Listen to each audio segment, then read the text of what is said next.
Departmental Committee on Lands. This is with regards to disputed ownership of land belonging to Wilson Mutumba Women Group. And also this afternoon, the Honorable Member for Sirisia, pursuant to provisions of the Standing Order 44, paragraph 2C, will request for a statement from the Tourism and Wildlife Committee, and this is with regards to decline of performance of the tourism sector in the country. These are statements that will be requested by various members to relevant committees, and the members will be expecting to get responses on these concerns that they have raised to be looked into by those relevant committees.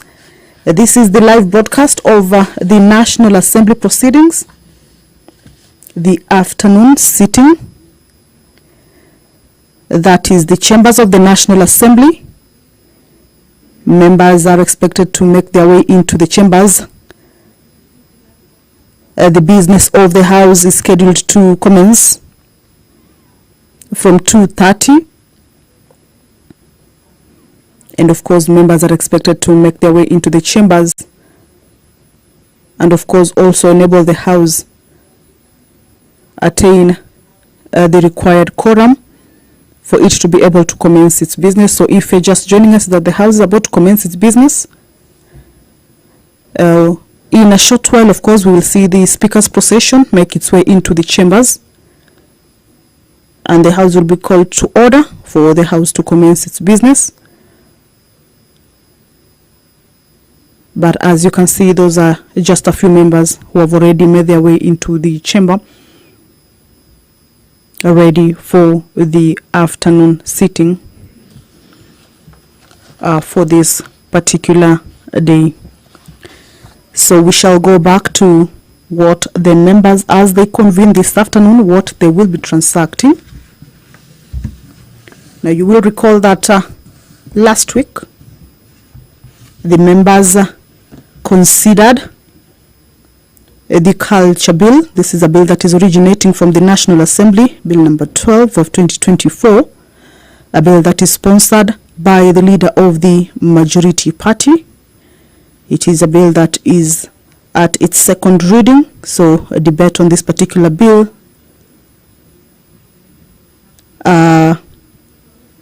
already took place extensively on the floor of the House.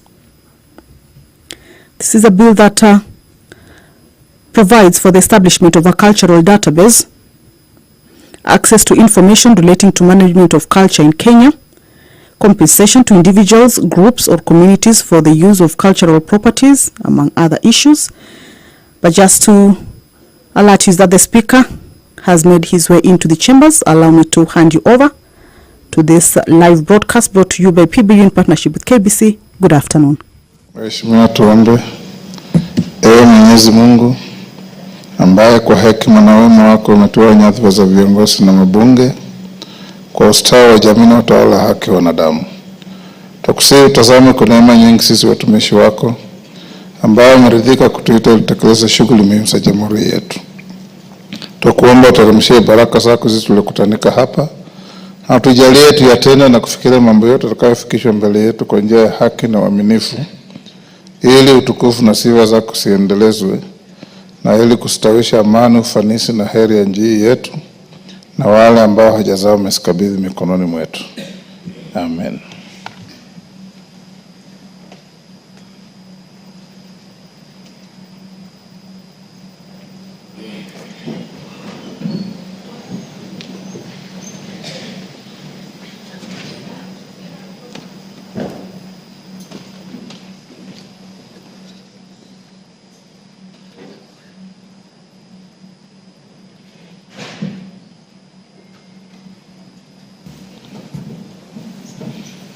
Sergeant, ring the quorum bell. It's clear there's no quorum.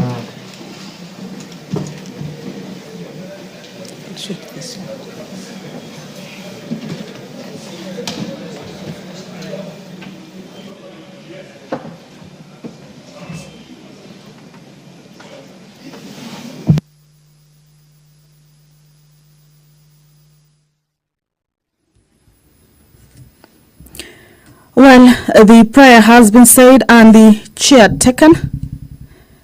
However, the House cannot commence its business as laid out in the order paper yet, because the quorum that would enable the House to commence its business pursuant to provisions of Standing Order number 34 has not been met yet. Those are members making their way into the chambers. Right now, the quorum bell is on. Of course, this is to at least alert the members who may be within the precincts of Parliament but yet to make their way into the chambers to do just right that. This will enable the House achieve that quorum. And once that quorum is achieved, remember this time the Sergeant at Arms as well as the clerk are keeping tabs with the members. If that quorum is achieved, or once that quorum is achieved, then the House will be called to order for the House to commence its business. In this afternoon sitting, there are bills as well as statements that the members of the National Assembly will be requesting from various relevant committees. Early on, I read out to you the statements that will be requested by various members, of course, pursuant to provisions of Standing Order 44, paragraph 2C. And this afternoon also, as we wait for the members to make their way into the chamber and enable the House achieve that required quorum, we shall go back to the business that the House will be transacting this afternoon. Just to let you know that once that quorum is achieved, then I will, without any further delay, hand this business straight to the proceedings of the House. The Culture Bill, this is a bill that is originating from the National Assembly, a bill sponsored by the leader of the majority party, and it is at its second reading. Last week, the House debated extensively on the contents of this bill, but this is a bill that seeks to provide for the establishment of a cultural database, access to information relating to the management of culture in Kenya, compensation to individuals, groups, or communities for the use of cultural properties, research into culture and cultural heritage, and the registration of cultural properties. It also provides for the recognition and promotion of cultural expressions and indigenous technologies by public entities, the protection of cultural heritage and expressions, and the protection of endangered communities and cultures. We have quorum now. Clerk.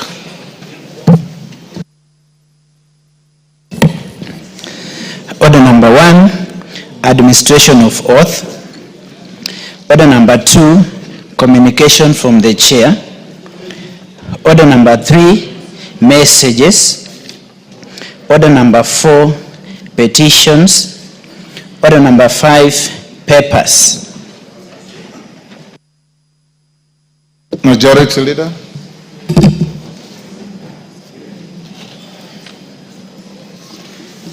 Thank you. Honorable Speaker, I beg to lay the following papers on the table of the House today, Tuesday, February 25th, 2025. Number 1, legal notice number 9 of 2024 relating to the capital markets coffee exchange fees regulations 2024 explanatory memorandum and evidence of the stakeholder engagement from the National Treasury and Economic Planning. Number 2, reports of the Auditor General and financial statement for the year ended 30th June 2024 and the certificates therein in respect of A, Agricultural Sector Development Support Program, 2, CEDA Grant number 5110109, B, Hybrid Generation of Off-Grid Power System Credit number CKE 106601L, Kenya Power and Lighting Company, PLC. Number C, Horn of Africa Groundwater Resilience Project Kenya Credit number 7082 KE Water Sector Trust Fund. Number D, East African Skill for Transformation and Regional Integrated EASTRIP Credit number 6334 Kenya Electricity Generating Company KPLC. Number E, Prisons Industries Revolving Fund. F, State Department for Cabinet Affairs. G, Kenya Education Management Institute. H, Commission for University Education Staff Loan and Mortgage Scheme Fund. I, Kenya National Commission for UNESCO Mortgage and Car Loan Scheme. J, Kenya National Commission for UNESCO. K, State Department for Shipping and Maritime Affairs. L, the Kenya Scouts Association. M, Prison Farms Revolving Fund. N, State Officers House Mortgage Scheme Fund, State Department for Housing and Urban Development. O, Meru National Polytechnic. P, Financial Inclusion Fund, Hustler Fund. Q, University Fund. R, Kenya Literature Bureau Mortgage and Car Loan Scheme. S, National Intelligence Service. T, Tourism Regulatory Authority. U, Office of the Controller of Budget. V, Office of the Controller of Budget, Staff Mortgage and Car Loan Scheme. W, Competition Tribunal. X, State Department for Lands and Physical Planning. Y, State Department for Environment and Climate Change. And Z, National Environment Trust Fund, NETFUND. AA, Nyambane Level 4 Hospital. BB, St. Mark's Kigari Teachers Training College. CC, Miadene Sub-County Hospital. DD, Railway Development Levy Fund Holding Account, State Department for Transport. EE, Engineers Board of Kenya, State Department for Roads. FF, Chuka University. GG, Meru Teachers Training College. HH, Meru County Teaching and Referral Hospital. II, Meru University of Science and Technology. JJ, National Land Commission. KK, Kisumu Urban Project Cash Expenditure Fund. CKE 1035.01.G. Number LL, State Department for Public Service. MM, State Department for Public Works. NN, State Department for Wildlife. OO, State Department for Transport. PP, Nairobi Metropolitan Area Transport Authority. QQ, Independent Electoral and Boundaries Commission Staff Mortgage and Car Loan Scheme. RR, Stores and Services Fund, State Department for Public Works. SS is TVET Curriculum Development Assessment and Certification Council, TVET CDACC. TT, Water and Sanitation Development Project. EDA Credit number 60290 and 60230 KE, State Department for Water and Sanitation. UU, State Department for Information Communication Technology and Digital Economy. VV, ASAL Rural Roads Project Credit number CKE 11701 Kenya Rural Roads Authority. WW Roads Annuity Fund, State Department for Roads and Excess Commission on Revenue Allocation. Thank you, Honorable Speaker, and I beg to lay. Thank you, Naomi. Next. Order number 6, notices of motion. Order number 7, questions and statements.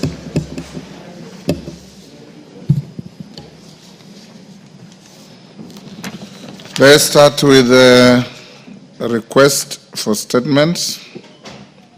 Christopher Aseka, member for Huisero. Thank you, Honorable Speaker. Honorable Speaker, pursuant to the provisions of Standing Order 44.2c, I rise to request for a statement from the Chairperson of the Departmental Committee on Administration and National Security regarding scrapping of the application fee for issuance of identity cards. Honorable Speaker, every Kenyan is entitled to issuance of a national identification card upon attainment of a maturity age of 18 years. Possession of the ID card is especially critical in facilitating the Kenyan youth to access basic services such as university and college funding, employment opportunity, recruitment to the disciplined forces, and enrollment for financial services such as M-Pesa and banking. Sadly, Honorable Speaker, the government requirement for payment of a mandatory application fee of 300 Kenya shillings is hindering many teenage first-time applicants from acquiring national identity cards. Clearly, at the age of 18 years, teenagers applying for the identity cards do not have income of their own to pay fees and meet other related costs, such as convenience fees charged by Huduma centers. Additionally, teenagers who do not have parents or guardians to pay the application fees for them fails to apply for identity cards due to the cost implications. As a result, most young people are not only delayed from timely access to opportunities requiring ID cards, but also the enjoyment of their inherent identity as citizens of Kenya. Honorable Speaker, it's against this background that I request for a statement from the Chairperson, Departmental Committee on Administration and National Security on the following. 1, a report on the justification for introduction of application fees of 300 Kenya shillings for issuance of a national identification card to the first-time teenage applicants who do not have their own income. And 2, the immediate action being taken to scrap the fees chargeable for the first-time teenage applications with a view of eliminating the prohibitive financial obligation hindering many eligible teens from obtaining the critical identification document. I thank you, Honorable Speaker. Thank you. Administration and Security. Tongoyo, who is a member of the committee.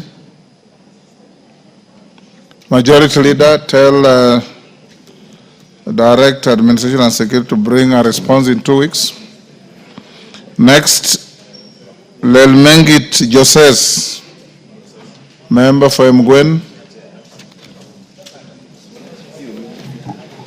Thank you, Honorable Speaker. Honorable Speaker, pursuant to the provision of Standing Orders 44(2)C, I wish to request for a statement from the Chairperson of the Departmental Committee on Education regarding to the recruitment process by the Teacher Service Commission, TSC. Honorable Speaker, Article 232 of the Constitution provides for the values and principles governing public service, which includes accountability for administrative acts, transparency, diversity, and merit-based recruitment. Further, Section 4 and 18 of the Teacher Service Commission Act, Cap 212, require the TSC to be guided by constitutional principles and that staff appointments adhere to the prescribed ratios, including ensuring gender balance, inclusion of persons with disabilities, and regional and ethnic diversity. Honorable Speaker, despite these express legal provisions designed to ensure transparency and fairness in recruitment process, concerns have emerged regarding potential irregularities in the recruitment by TSC. These questions regarding adherence to the set guidelines. Honorable Speaker, it is against this background that I request for a statement from the Chairperson of the Departmental Committee on Education on the following. Number 1, a report on procedures used by the Teacher Service Commission in the recruitment of administrative positions, including clerks and other support personnel. 2, a report listing all staff employed by TSC in the financial year 2021-2022 to 2024-2025, including gender distribution, regional representation, and persons with disabilities. And number 3, copies of documentations of all public advertisements and recruitment notices issued by the TSC during the specified financial years. Thank you, Honorable Speaker. Thank you, Justice. Education. Melly, any member of the committee of education? Yes, Mongina, tell your chair to bring a response in 2 weeks. Waithaka Mashua, MP Kiambu, you have the floor. Thank you, Mr. Speaker. A request for statement regarding the outbreak of Marburg virus. Honorable Speaker, pursuant to the provisions of Standing Order 44-2C, I wish to request for a statement from the chairperson of the Departmental Committee on Health regarding the recent outbreak of Marburg virus disease in the region. Honorable Speaker, Marburg virus disease is a rare but severe illness caused by flying bats and transmitted through human contact and shares similarities with Ebola virus disease. According to the World Health Organization, WHO, the Marburg disease has a case fatality rate of up to 98%, and on 20th January 2025, the government of Tanzania, in collaboration with the WHO, confirmed an outbreak of the disease in Tanzania, our neighbors. This implies that we are vulnerable owing to the ease of movement of persons within the region. Currently, there are no vaccines or treatments for the disease, and management relies solely on early, intensive supportive care. Given our recent experience with COVID-19, there is urgent need to put in place preventive measures to address this outbreak in the region. Honorable Speaker, it's against this background that I request for a statement from the chairperson of the Departmental Committee on Health on the following. 1, the immediate measures that the Ministry of Health has taken to prevent the spread of Marburg virus disease into the country, and 2, strategies developed by the government to ensure preparedness for disease outbreak, including enhancing early detection systems and health awareness initiatives. Thank you, Honorable Speaker. Thank you. Health Chairman, how much time do you need to bring a response? Thank you, Honorable Speaker. Honorable Speaker, I'll give a response in 2 weeks' time. 2 weeks it is. Thank you. Next, Kawanjiku John, member for Kiambaa.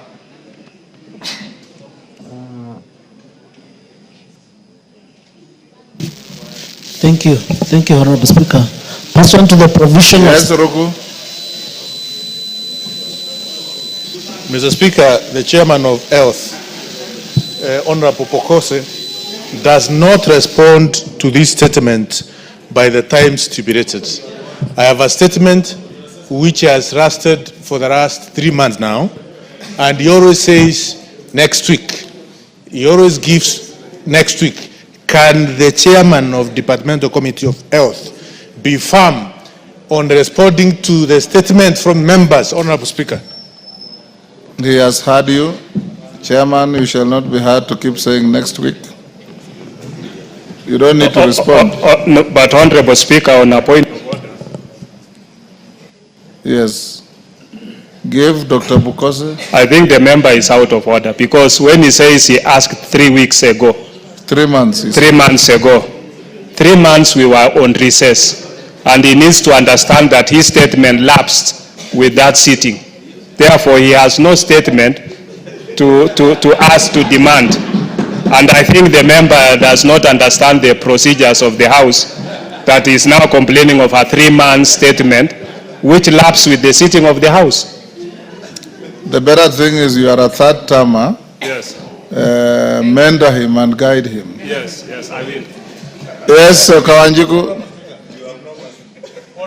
Yes, Ruku. Mr. Speaker, you gave directions here, and I'm not talking about 3 months. It's even more than 3 months since I requested for a statement.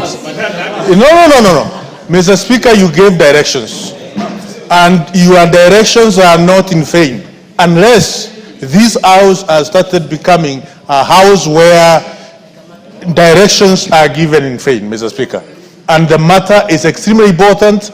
Even 1 week ago, I raised the same matter, Honorable Speaker, about the payment of the dues, last dues of those who are affected by COVID-19, as far as NSF is concerned, and superannuation scheme by the civil service, which the Health Committee should be able to respond. Unless we have stopped being caring to the public, to Kenyans, Honorable Speaker, and the Health Committee should not let down Kenyans. Thank you. We will not allow them to do so. Check with the clerk. Go on, Kawanjiku.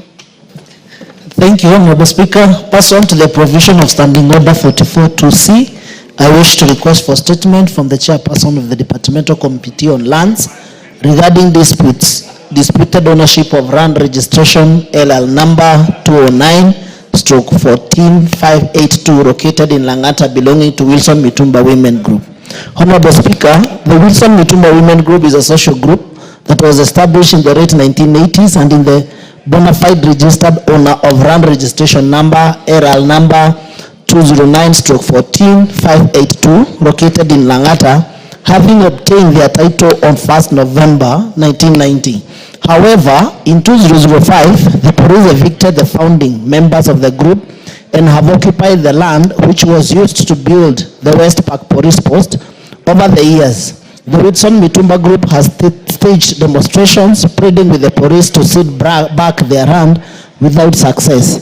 The police are claimed to have been using intimidation tactics against the group, such as incarceration and maliciously prosecuting the leaders of the group with forgery and trespass case, which they have since lost in court.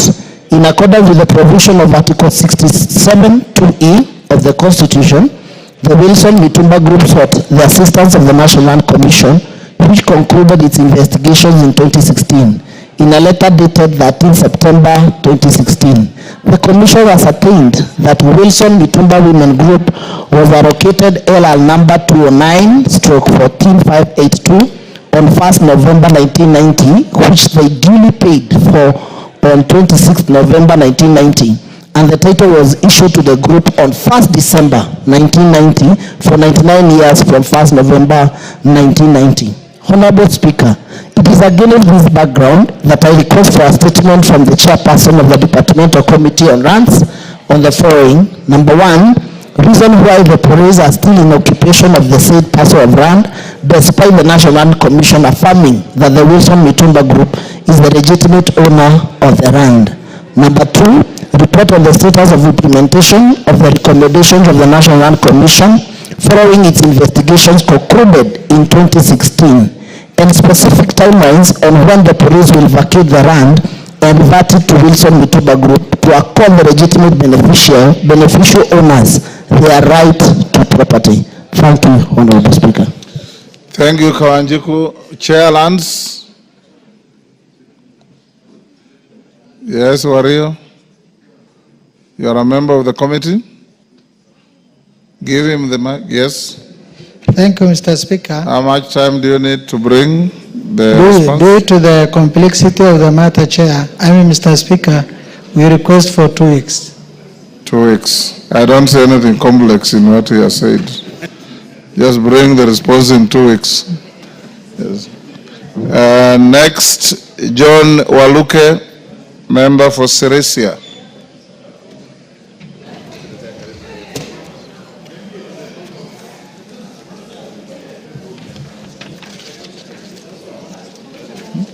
Yeah? Pardon? Use the next mic, Honorable Waluke. Thank you, Honorable Speaker.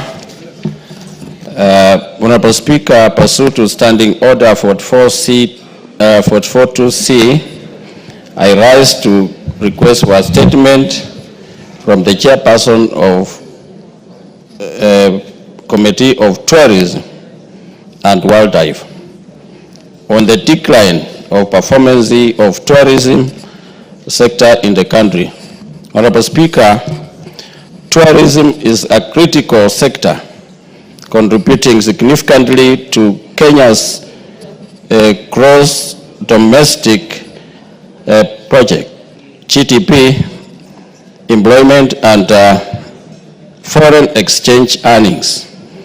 Kenya is renowned globally for the diverse wildlife, cultural heritage, and breathtaking landscapes, positioning it as a prime destination for international tourists. Honorable Speaker, our tourism sector has been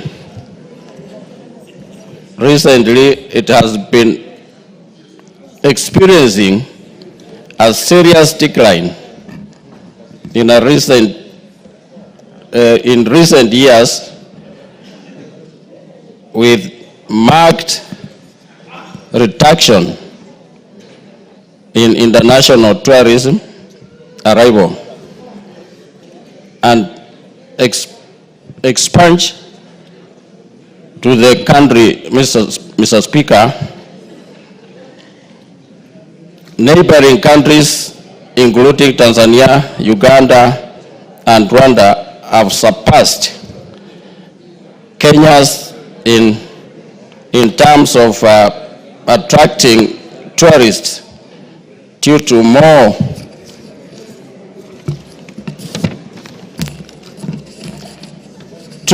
competitive price, including significant low park fees and enhanced infrastructure development. Honorable Speaker, high park fees in Kenya have been identified as a key deterrent to the potential tourists, particularly when compared to similar destinations in the region. The trade undermines Kenya's stability to compete as a leading tourist destination, whereby affecting revenue, livelihood, and conservation of our equal biodiversity. Honorable Speaker, it is against this background that I seek for a statement from the chairperson of the Committee on Tourism and Wildlife on the following. 1. Competitive tourist policy, pricing models, and marketing approaches of neighboring countries and other global leads in tourism. 2. The impact of the decline in tourism on the economy. Medium, small, and micro enterprise operating in the sector. Local communities and conservation efforts. And 3, sustainability measure to reverse the decline and position Kenya competitively as a prime destination, as a prime tourist destination. Thank you, Mr. Speaker. Thank you, Chair Tourism. Kareke. Member Tourism Committee. Majority Leader inform Kareke Mbiuki to bring the statement in 2 weeks. Honorable members, allow me to acknowledge the following institutions in the House. In the Speaker's Gallery, Mabetex Group, Switzerland, courtesy of Honorable Felix Odiwuor, Langata constituency, Nairobi. Next, Kapkisiara Girls High School from Bureti, Kericho. In the public gallery, Kirigo Secondary School from Bere North, Embu. St. Clair Girls High School from Gatundu South, Kiambu. Honorable Ruku has requested me to give him an opportunity to welcome the school from his constituency. Do so to all other institutions on behalf of the House. Thank you, Mr. Speaker. I want to take this opportunity to welcome all the schools who have visited this very honorable House to run on the affairs, how the affairs of National Assembly or Parliament are conducted. Mr. Speaker, Kerigo Secondary School is one of the 47 secondary schools which we have in Bere North constituency.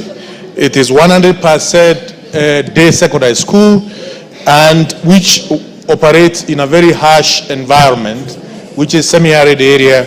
And when you look at the performance of Kerigo Secondary School, I am proud as a member of parliament on the academic improvement which has been there. However, they still have a very huge work,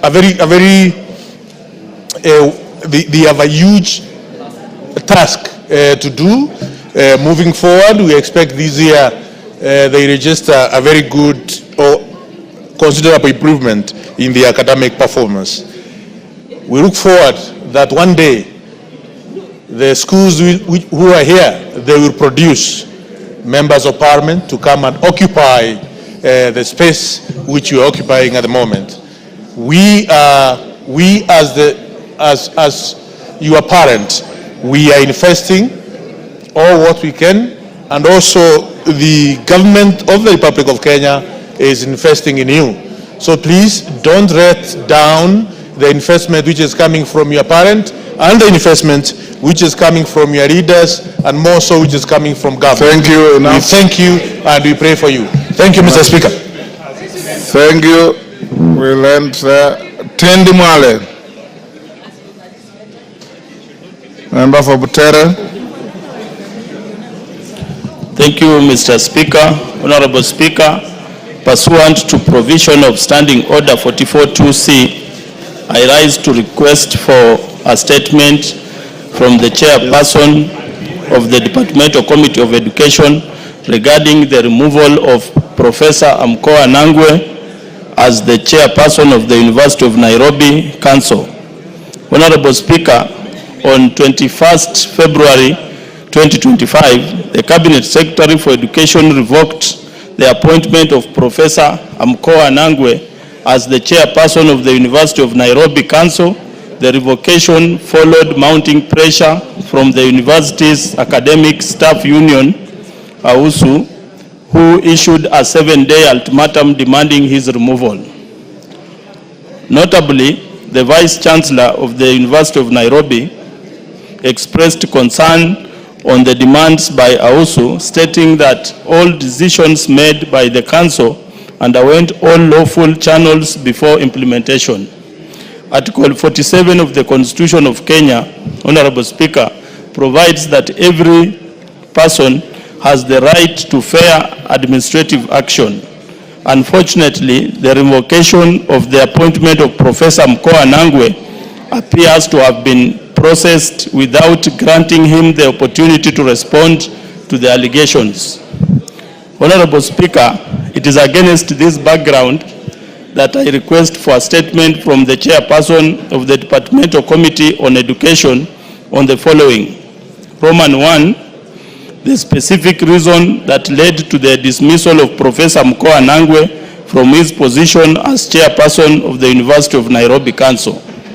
Roman 2, a report on the actions taken by the government to authenticate the claims raised by the university's academic staff union regarding alleged interference in internal operations in the University of Nairobi. And Roman 3, Honorable Speaker, a report on the procedures that were followed by the government, including the steps taken to provide Professor Amkoa Nangwe with an opportunity to respond to the allegations made by AUSU before revocation of this appointment. Thank you, Mr. Speaker. Thank you, Tendi Mwale. Your Chair Education. DK, what is it?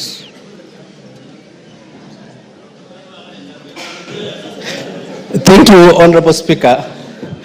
I think Honorable Tendi Mwale has arose what on my statement of last year, which is yet to be responded, on how the chairman was mismanaging the university. And it was very well, and we are happy that finally at least the revocation has been done. So for him to allege that it is the WASU that started the whole thing, I think it is completely out of order. And I'm still Order, waiting for that DK. for my statement. Thank you. DK, you are the one who is out of order. Meli.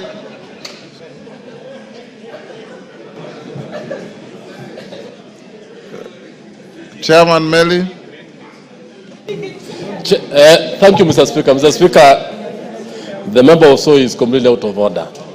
That he raised his statement here, and we did respond as a Committee of Education, and we visited the University of Nairobi, and we found a number of issues.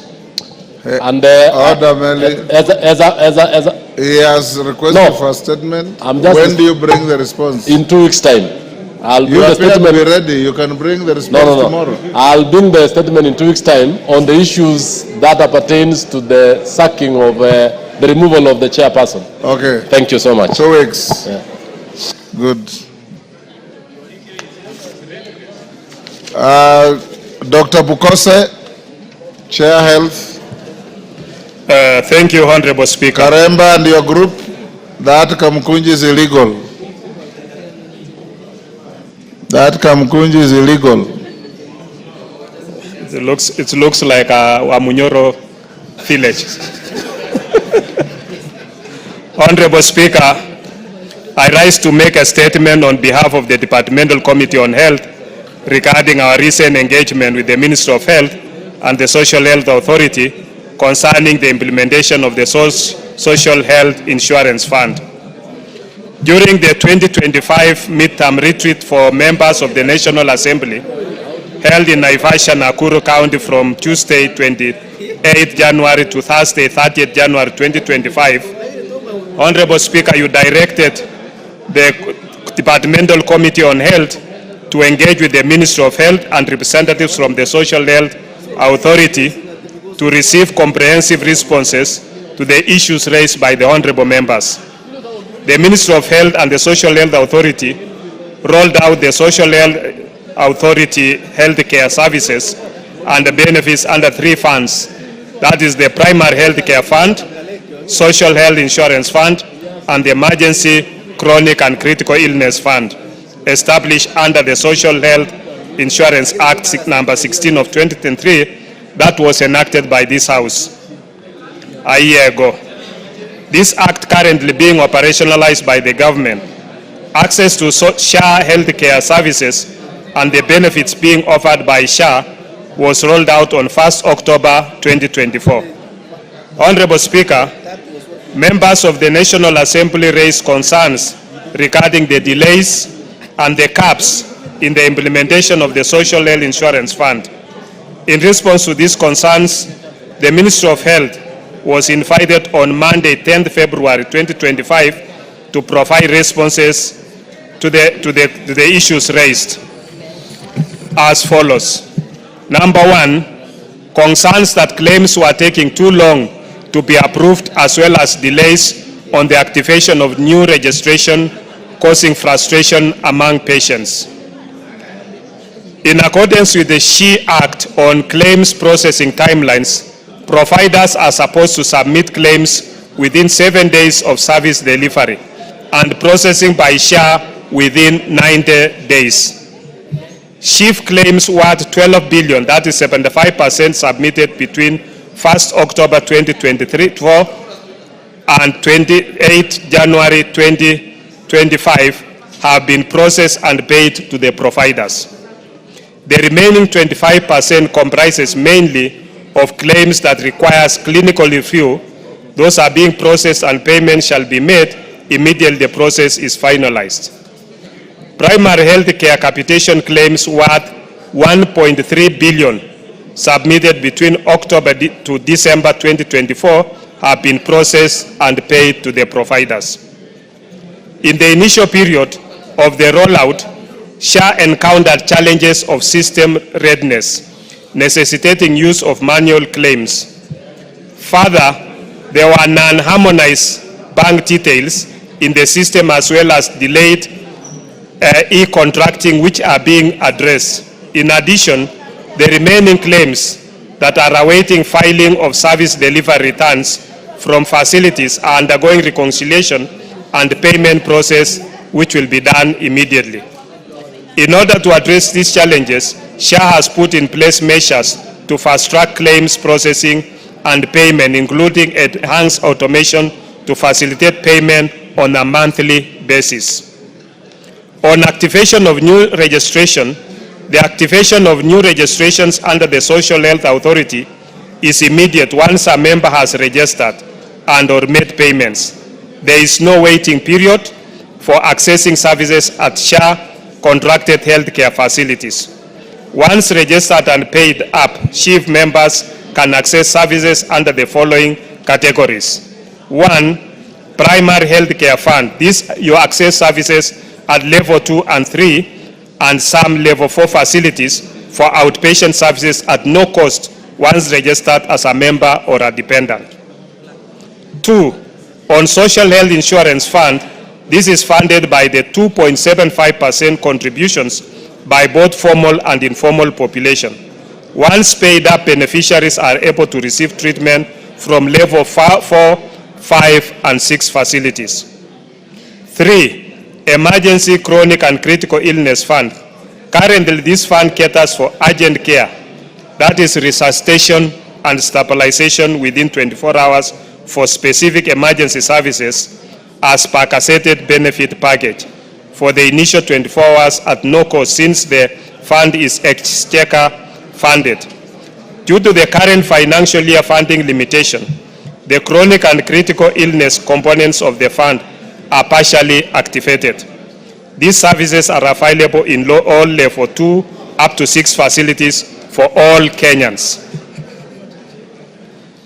On the second issue, Honorable Speaker, the sustainability of the Social Health Authority, given that 18 million people are registered, but only 4 million have made payments, and measures that SHA plans to take to cover the financing cap.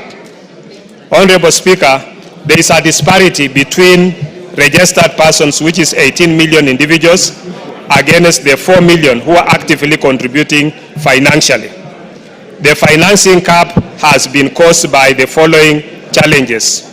1, low contribution rate. The core challenge is the low contribution rate, approximately 22%. This indicates a large portion of the registered population is not actively participating in the scheme. 2, informal sector challenges. The informal sector has a significant portion of the Kenyan workforce, estimated at 80% of the population. This presents unique challenges due to irregular income, limited financial literacy, and difficulty accessing formal financial systems. Reaching and retaining this group is crucial for sustainability. C, indigent population.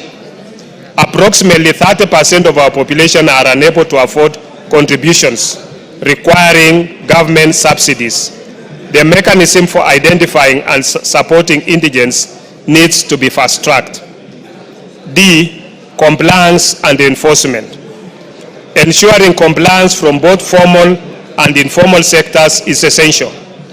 Effective enforcement mechanisms are needed to address non-payment and ensure consistent contributions. To mitigate these challenges, SHA has put in place a multi-pronged approach, including A, enhance informal sector engagement through sensitization campaigns, integration with county governments partnerships, informal sector organized groups, and other existing structures like SACCOs and chamas. B, engagements with the state departments for social protection and county governments for identification, budgeting, and payment of premiums to SHA for all indigent populations. C, strategic partnerships. Hold on. Yes, Kagombe, Gatundu South. Thank you, Speaker. Speaker, while the chairman of Health Committee was on the floor, you declared Akamukunji that was here illegal. Yes. While the chairman was on the mic, he announced that is a party of Amunyoro meeting there. First of all, Speaker, this party is properly in this parliament. We don't have a party called Amunyoro, and because this is a political house. Yes, you are out of order. a point of order must be raised contemporaneous to the matter on the floor. Order. Pardon? Order. A point of order must be raised contemporaneous to the matter on the floor. He is not on that matter. Take your seat, go on, Bukose, and I will encourage you. This statement, very important but very long. So give highlights. Okay. Yes. Give highlights.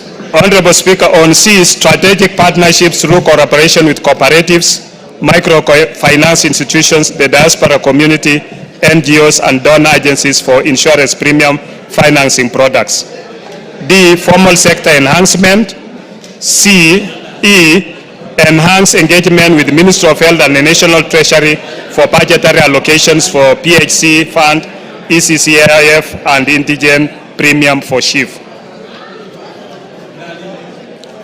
Further, SHA is actively implementing the following activities to build upon and improve its performance. They are doing data-driven insights, incentive programs, payment systems, transparency and accountability, strengthening community engagement, and long-term financial planning, where they develop sustainable financial models that accounts for population growth, healthcare cost inflation, and economic fluctuations. On number 3, the requirement for out-of-pocket payments and its impact on access to healthcare. While SHA aims to reduce out-of-pocket healthcare costs, the committee noted concerns about instances where patients still incur expenses. To mitigate this, Honorable Speaker, the following activities are being undertaken. A, creating awareness and sensitizing the public on the applicable benefits and tariffs for informed decision-making in choice of facility. B, reviewing the benefit package and tariffs in collaboration with the benefit package and tariff advisory panel. And C, SHA will submit to Parliament a list of healthcare facilities where patients on SHIF contributions will receive a comprehensive payment without co-payment and with no co-payment. Honorable Speaker, on the difference between SHA and Taifa Care, Taifa Care is a Kenyan government initiative aimed at achieving universal health care, ensuring that all citizens access equitable, affordable, and quality healthcare services. The initiative focuses on 4 key pillars: sustainability of the healthcare financing, digitization of health systems, enhance human resources for health, and security of health products and technologies. This program encompasses legislation measures designed to strengthen the healthcare system and reduce financial barriers for all Kenyans.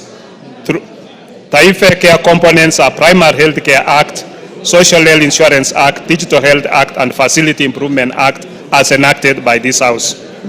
On the other hand, the Social Health Authority, established under the SHI Act 2023, with the core mandate of pooling financial resources and risks and strategic purchasing of healthcare services on behalf of Kenyan people, towards strengthening health financing for UHC through management of 3 funds, namely Primary Health Care Fund, Social Health Insurance Fund, Emergency Chronic and Critical Illness Fund.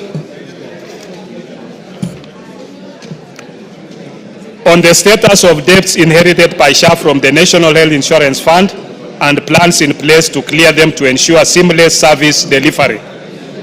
Honorable Speaker, this is a very important fact because the defunct NHIF owes healthcare providers an estimated 30.9 billion.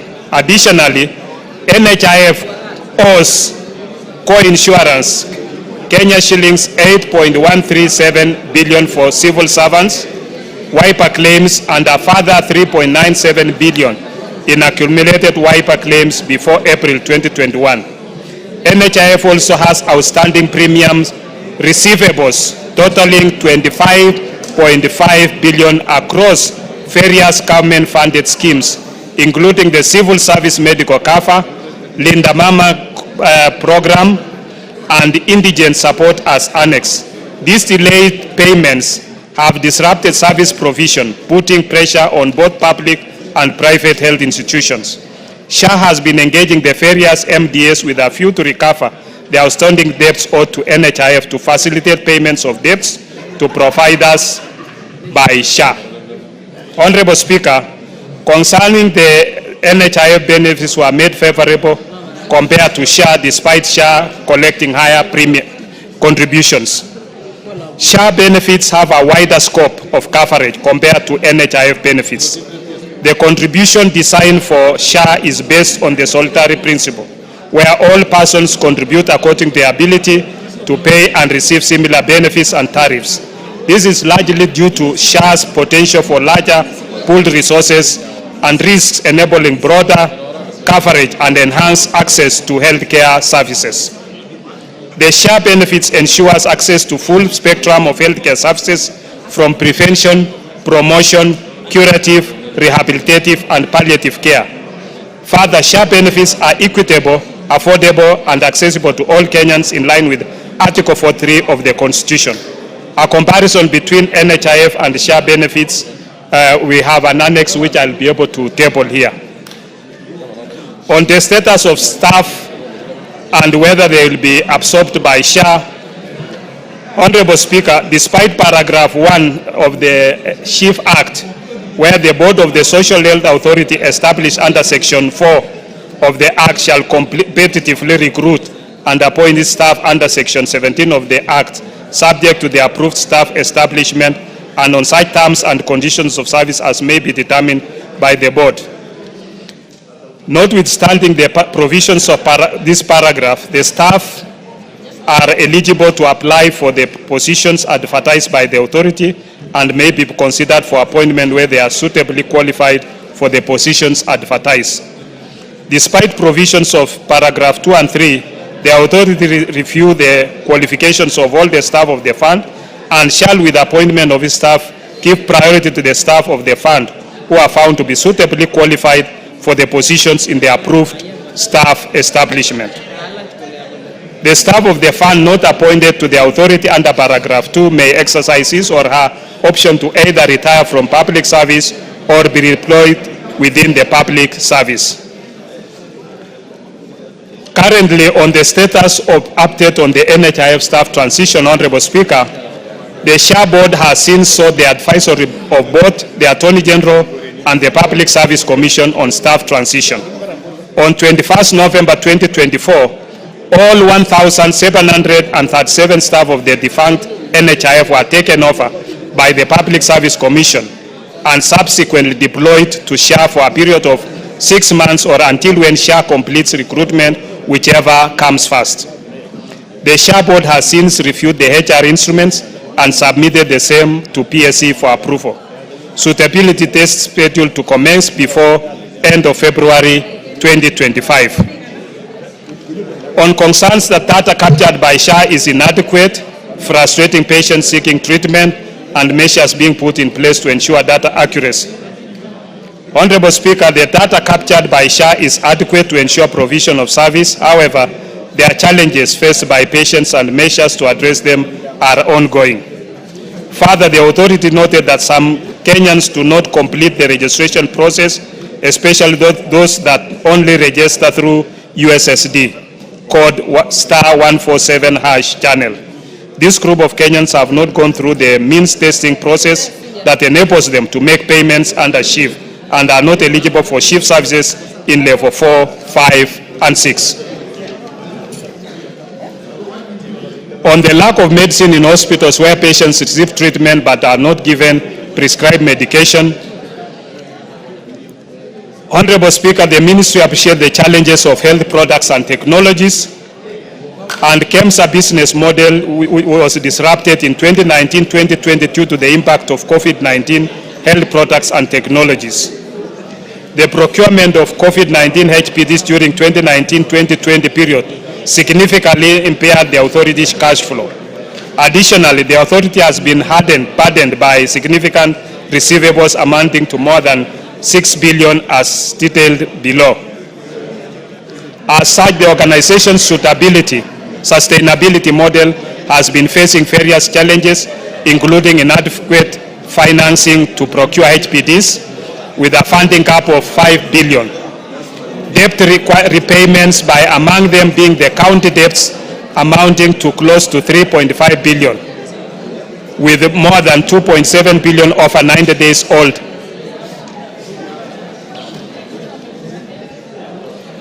Counties work with KEMSA in generating forecasts for what is stocked at KEMSA.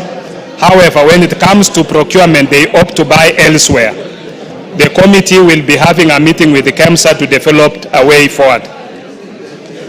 On this issue, Honorable Speaker, to support, we intend to improve HPT availability by recapitalization of KEMSA with a budget allocation of up to 5 billion to replenish deteriorating capital in order to break the various cycle of debt, pending bills and low order fill rate. The National Treasury has so far allocated 1.5 billion to be factored in supplementary 2. This will boost the availability of essential health products and technologies for universal health coverage. Additionally, the authority is engaging the county governments to pay long outstanding bills, currently standing at 3.5 billion. On a report on the public participation conducted before and after the rollout of SHA, Honorable Speaker, the Ministry has placed advertisements on print media on 28 November 2023, and the regulations were also developed and posted on official website.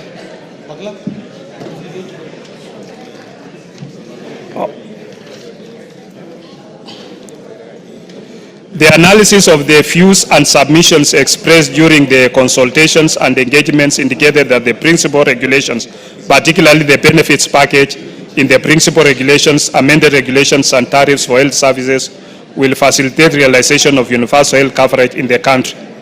A clear framework has been provided in principal regulations for the review of both the tariffs for healthcare services and benefits packages offered by the Social Health Authority under the Primary Healthcare Fund, the Social Health Insurance Fund, and the Emergency Chronic and Critical Illness Fund. On concerns that SHA branches are unable to adequately address customer challenges at the local level due to connectivity and system hitches, Honorable Speaker, system availability currently stands at 98.2% as at 7 February 2025, 12:38 a.m.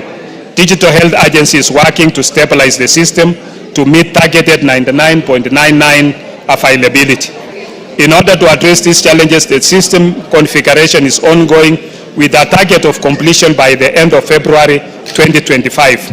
The agency is also fast-tracking the integration of existing hospital management information systems and claim management systems to further enhance efficiency in operations. This will improve system availability and experience for Kenyans. Concerns regarding poor public communication by SHA, Honorable Speaker, SHA is employing the following strategies: collaboration and partnership with other MDAs in carrying out public education and awareness, enhanced use of soft as opposed to hard information education and communication materials, leveraging on SHA branches network and Huduma centers for service delivery, partnership and support from development partners, working closely with grassroots leaders including NGAOs for enhanced communication, awareness and registration, and use of alternative media including social media to reach a wide spectrum of the population. On inadequate service delivery under SHA, Honorable Speaker, the SHA benefits package and tariffs, I'll be able to table them on this and members can be able to go through it. On strategies that the ministry is implementing to ensure disadvantaged groups are fully covered under SHA, Honorable Speaker, identification of the indigent population through proximity testing as required by SHA Regulation 19 is ongoing, Honorable Speaker. And the government budget allocation for indigent will also be a boost to be able to make sure that indigent population are well taken care of. On coverage for pregnant mothers and teenage pregnancies, this is under Linda Mama program, which is still ongoing, that ensures pregnant mothers, including teenage mothers, receive full health coverage. This is effected upon first contact at the facility.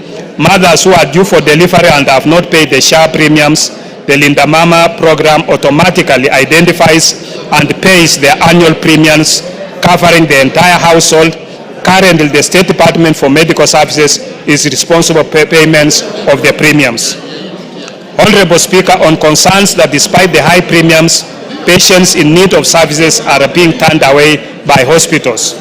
Several issues have been identified where members, despite having made payments, are deemed ineligible as healthcare providers. These include incomplete payment records in the SHA database, absence of corresponding payment reference numbers, payments made via real-time cross settlements and RDGs and electronic funds transfer EFT methods sometimes lack corresponding PRNs. This omission prevents the automatic updating of individual member amounts leading to service ineligibility. On payment variances, Honorable Speaker, discrepancies between PRN amounts and bank payments. When the amount indicated on a PRN differs from the actual amount paid, the system cannot auto-update the member's amount. This scenario necessitates manual intervention. Employers are required to upload detailed payment information, including employees' names and corresponding amounts, into the SHA system before remitting the payments. Then we have erroneous national identification numbers, which incorrect data entry, cancellation of payment registration numbers by employers. This also has an impact on employee eligibility. Then unprocessed payments.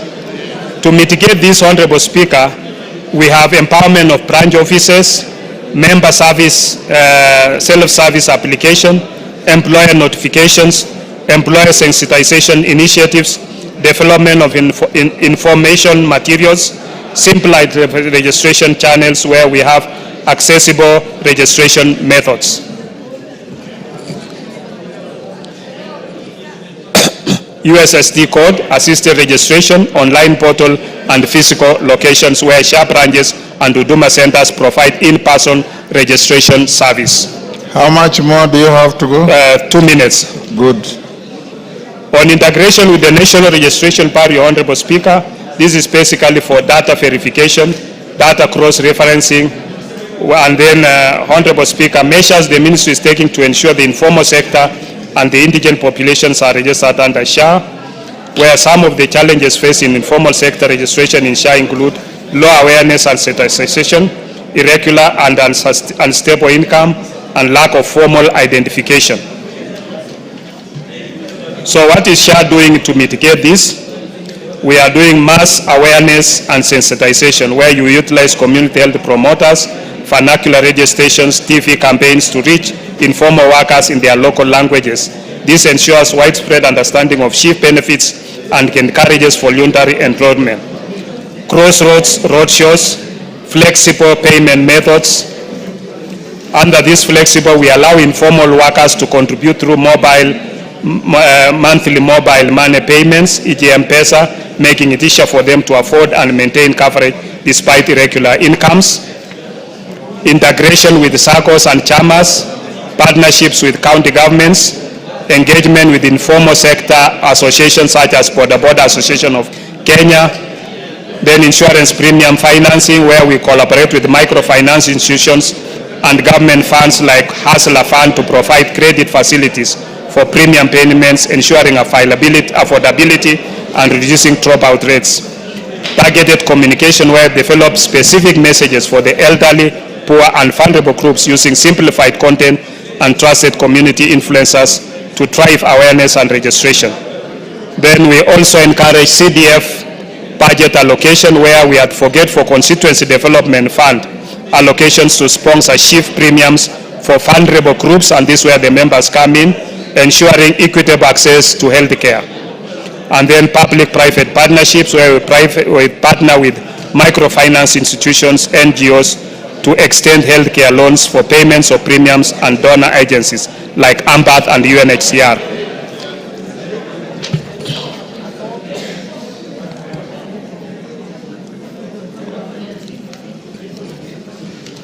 Honorable Speaker, the committee has also made our own recommendations where we shall be engaging MOH and SHA in a retreat to look at the debts that are owed to the defunct NHIF, and will also engage them further as most of the issues, such as the mean testing tool used in the informal sector, needs to be relooked at to improve its reliability and accuracy through field visits and not online.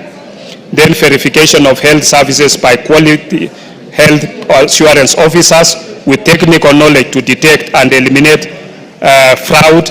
SHA has inadequate feasibility and capacity to confirm if services being claimed by contracted facilities are rendered. We will also be looking at the benefits package under the primary healthcare fund, which needs to be enhanced. And also the State Department for Social Protection to leverage on the data provided by SHA and avoid subjecting the indigents to fresh mean testing. Honorable Speaker, the Public Service Commission has approved a staff establishment of 815 for SHA, and therefore the SHA board should follow the law as per the SHA Act 2023 transition clause in its recruitment of the staff. All former NHIF who will not be employed under SHA will be deployed within the Public Service Commission or exercise the right to retire under the Act. Honorable Speaker, thank you. I submit. Thank you, Honorable Bukose, for that comprehensive statement. Yes, Chepalungu.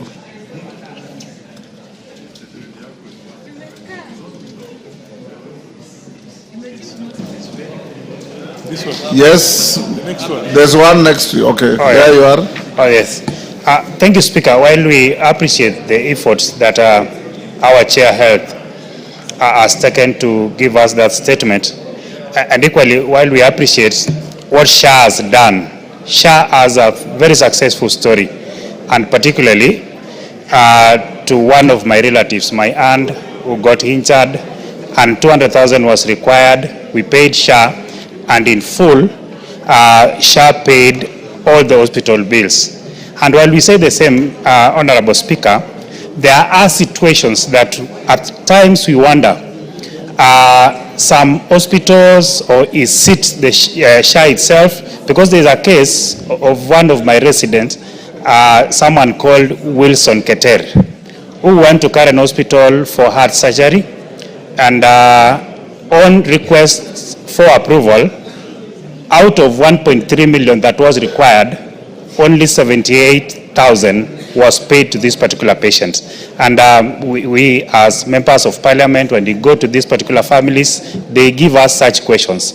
And in so, Mr. Speaker, I only wanted to comment on that and to seek further clarification on why in some particular situations SHA pays the whole amount, and in some situations, like a case of Wilson Keter, who comes from Lelechonic Village, whom I attended his fundraising last week, SHA only paid 78,000 out of 1.3 million that was required for him to undergo heart surgery. Thank you, Honorable Speaker. Thank you, Milemba. Thank you, Honorable Speaker, as I appreciate the very comprehensive and long statement given by the Chair Health on SHA, especially the updates that we did discuss in Naivasha and other emerging issues. Honorable Speaker, I want to be quick to indicate that there are, as he did this, he should be able also further to explain some contemporary issues that are actually with us and which the Wananchi would want to know. Number one is the issue of the private hospitals. You know, as you give this very comprehensive statement, and I'm a stickler follower of SHA, the private hospitals are on strike. That's how the language I can use given my background of trade unions. And you notice that that's affecting the communities and the society. I thought you should speak something on this. What is this correlation between the old debt of NHIF and how is it affecting now the operation of SHA, to the extent that there are now some hospitals that are now not taking patients for treatment because of the old sins, if you may allow me to speak on that as the one of NHIF. Then there is also the informal sector. You know, the origin of NHIF, which SHA seemed to borrow from and we support, was the NHIF, and that one was founded basically by workers. The fact that the informal sector is not coming on board will really take us to a corner where we shall have a very small population trying to contribute for the entire country, and it will not work. So I want you to come out clearly on this so that you explain exactly how we shall onboard the informal sector for this good SHA to work. Otherwise, we shall be in a situation whereby a very small population of workers are the ones who are contributing to the SHA, and this will not work properly. Otherwise, Honorable Speaker, there still need room for improvement. I want to thank the chairman because at least the discussion is live and ongoing, but the registration may not be even as perfect as we would expect. Thank you. Nikal. Thank you, Mr. Speaker, for giving me this opportunity. I'm very grateful. I was supposed to read this, but I didn't. That was then, and this is now. Mr. Speaker, the report is actually, I'll support it as read by our chair. It is basically an interaction between the ministry and SHA management and the committee, and the contents are actually correct. And it is mainly the effort of the ministry and SHA are making, which, as we know, have not resulted in the results that we all expected, and hence the outcry that we have. However, if you look at those efforts, the efforts actually look fairly reasonable, and if implemented, should actually be able to get us where we are. Now, what our committee has recommended is actually on the observations of those reports and what needs to be done to make those efforts yield better results. But of our recommendations, Mr. Speaker, the most important one is actually the retreat and the meeting that we are planning with the ministry and SHA management. Because, Mr. Speaker, the main problem that we have really noticed in all this is the management of change. It is the management of change which is a problem. The concepts may have a little problem, but not that much.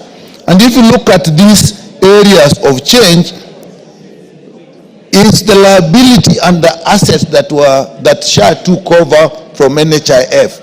And if you look at now, as it now, Mr. Speaker, the current problem we are having of hospitals actually closing up is related to the liability that SHA inherited from NHIF.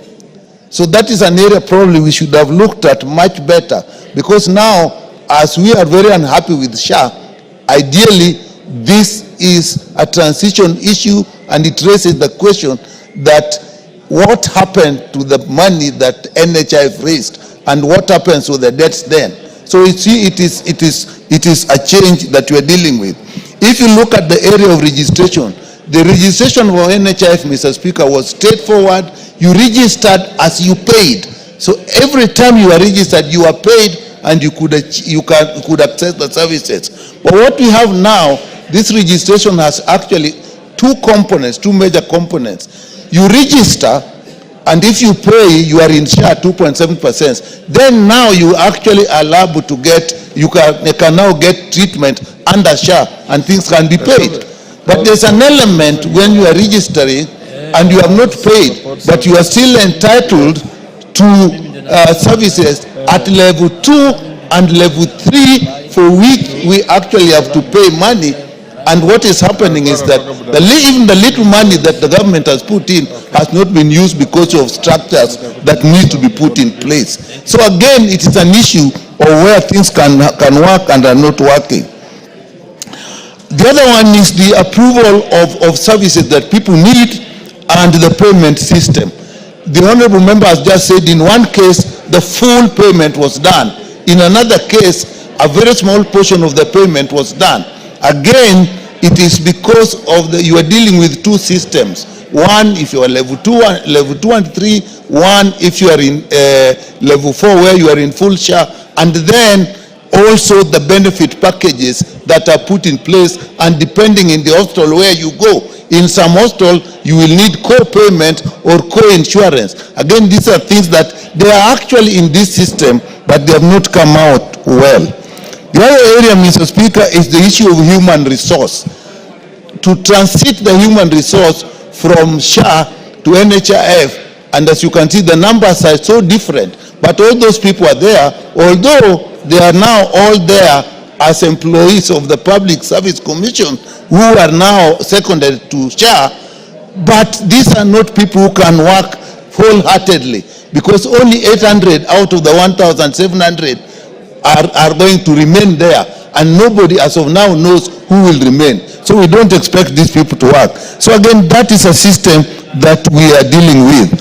So Mr. Speaker, why I say this meeting is important, we as a committee then will have to look at this in fair amount of details in a more sober manner. And Mr. Speaker, let me say that in some areas, we may even have to look at the law. We did it very fast, it was desirable. But should we find that there is need for us to look at the law, we must be brave enough to look at it. Issues of capping, people have talked at, if you're paying 2.7%, depending on your income, some will pay as much as 30,000, some are paying. So when is the capping? So that is important. It's also, if you look at the area of informal pay, people in informal employment and indigents. So out of the 18 million people who have actually registered, only 4 million have paid. But now, in their own view, they think all of them, the 18 million, are entitled. Not all are entitled to all the services. And again, that is issue of communication, as my chairs have said. And therefore, that needs to be sorted out. And we haven't put in place properly the two groups that are remaining. The people in informal employment and the indigents for whom the government will have to pay. So the only people who are now clearly paying are employed people. So it's a huge population for now, just depending on a very small contribution. Mr. Speaker, these are things that actually be handled. We wanted to move fast. There's nothing wrong with the desire to move fast, and therefore, when we go to this, retreat, we should come back with recommendations, even if it means we retrace our path, we get some amendments we brought here quickly, let that be so. But Mr. Speaker, as of now, the population is not satisfied, but I think something can be done. Thank you. Thank you. Wangari. Thank you, Mr. Speaker. And I also want to laud the chair, because I remember in Naivasha, and thank you because you allowed us to have a very serious engagement in Naivasha. And that session is what necessitated this statement and the engagement we have seen. Mr. Speaker, I think Honorable Nyikal has raised most of the issues, but where I want to plug in is the need for intergovernmental relations to be put in place, because you find that the levels that we are supposed to get services, level 2, level 3, level 4 hospitals are run by county governments. Then you find there is a level 6 hospital, like a referral hospital, say in Kenyatta. For someone in Nairobi, they would prefer to go to Kenyatta to get the first service, and yet they should get it at a level 2, but they know that level 2 or level 3 they will not get a doctor, or they will not get medicine. So, Mr. Speaker, I think even going forward, the ministry, even if they engage with SHA in the ministry, they must loop in the Council of Governors or the CECs at the county level, because these are the people who interact with these things every day, Mr. Speaker. That way, then we can be able to salvage what the issues that are not working, like Honorable Nyikal says, what should work and is not working. So I hope, Mr. Speaker, that in the next engagement, the county governments are given an opportunity. That way, they can be able to take care of their level 2, their level 3, and their level 4 hospitals, Mr. Speaker. Because ideally, we should be able to separate the issues of referrals to referral hospitals. That is to say, if you are going for ARVs, if you are going for immunization of children, malaria, the flus, Mr. Speaker, they should not get their way to level 6 hospital. That way, we'll be able to decongest the referral hospitals for the very serious issues that have to be dealt at that level. But I want to laud the chair for the effort so far and hope that the next round of engagement will have the county governments, Mr. Speaker. That way we'll be making progress. Thank you. Majority Leader.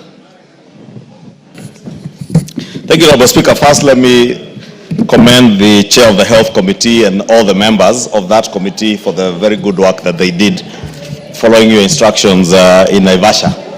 And indeed, they have, the committee and the ministry officials have gone at great length, and listening to what the chairman has said and what Professor Nyikali is saying is indeed true, that there are many transitional issues that need to be addressed.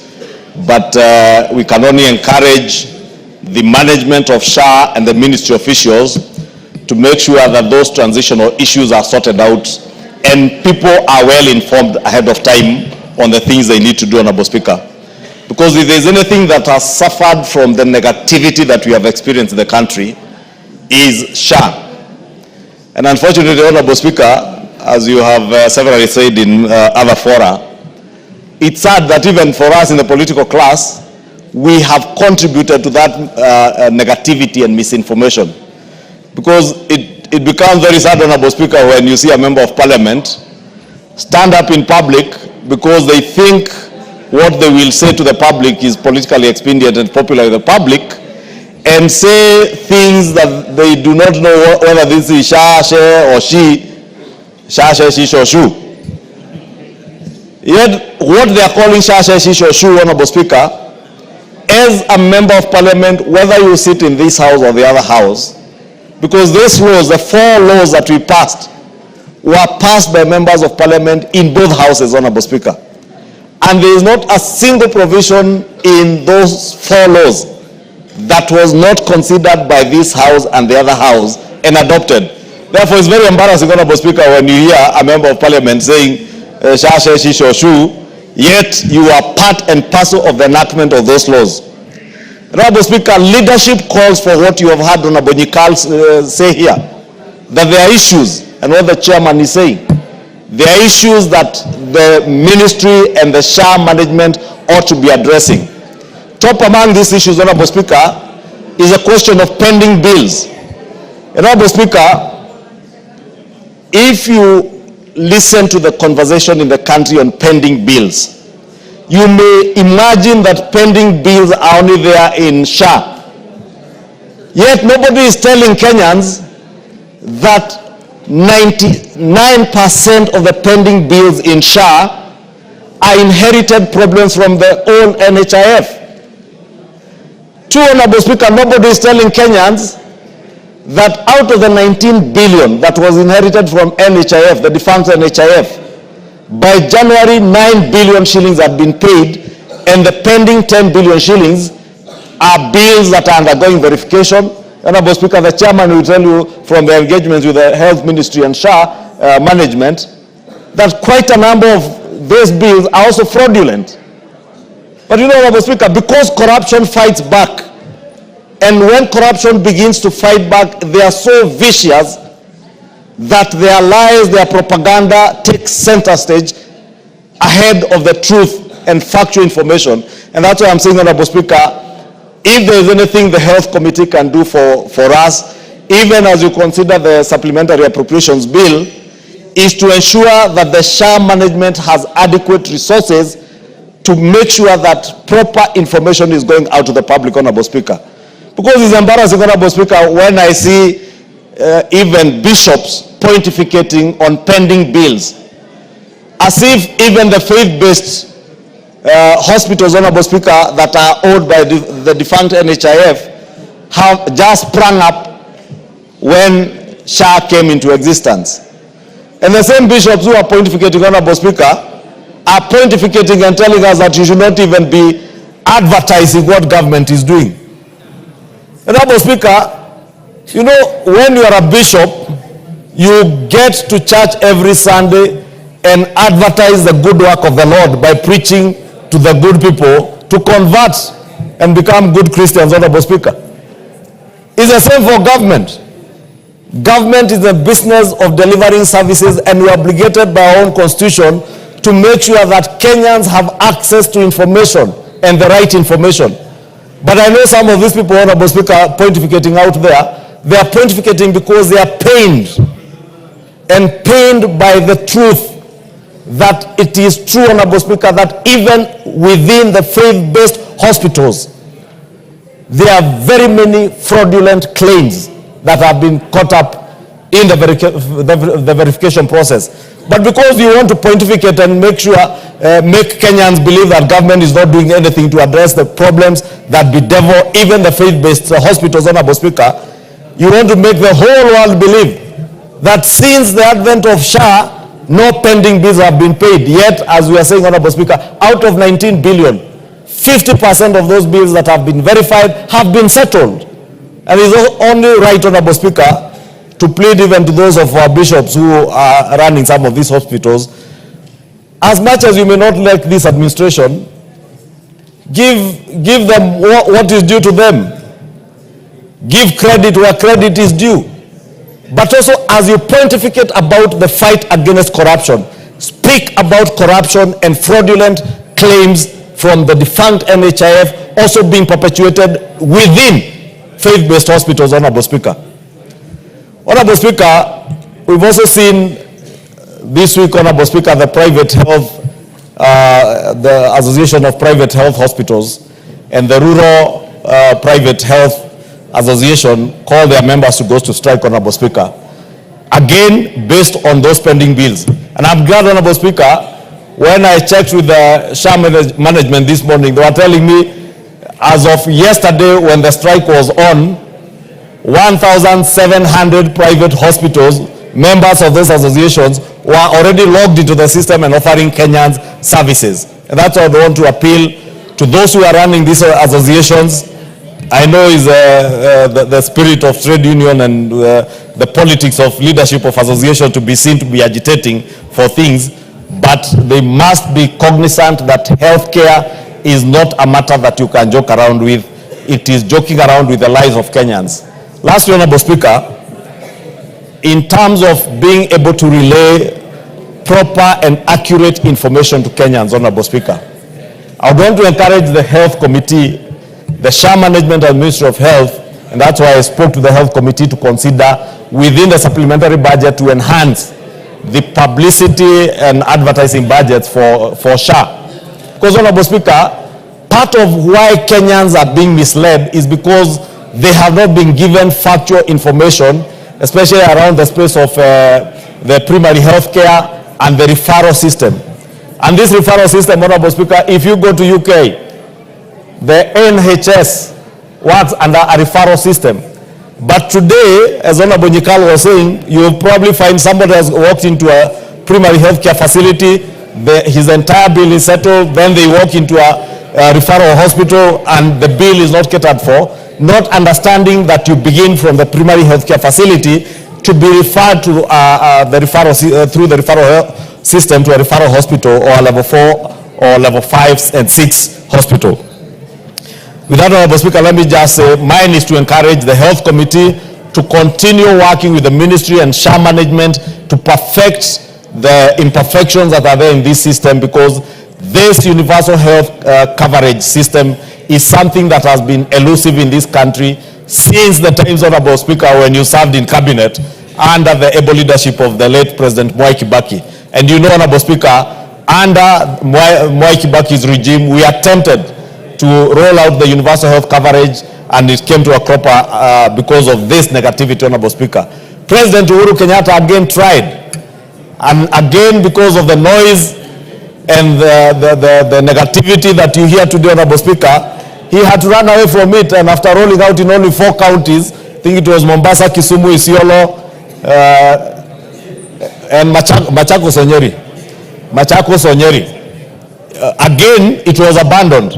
We have no luxury of time, Honorable Speaker, to now abandon the quest for universal health coverage at the altar of political expediency, and we must encourage President William Ruto, the SHA management, Minister in charge of health, and our own health committee to help the ministry and SHA midwife this process with courage, knowing that what they are doing is right, and right for Kenyans and right for this country, because at the end of the day, when you are assured of universal health coverage, every other Kenyan will live a peaceable, healthy, and productive life, Honorable Speaker.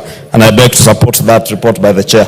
Honorable Pukose, most of the 5 interventions have actually been complementary to the report.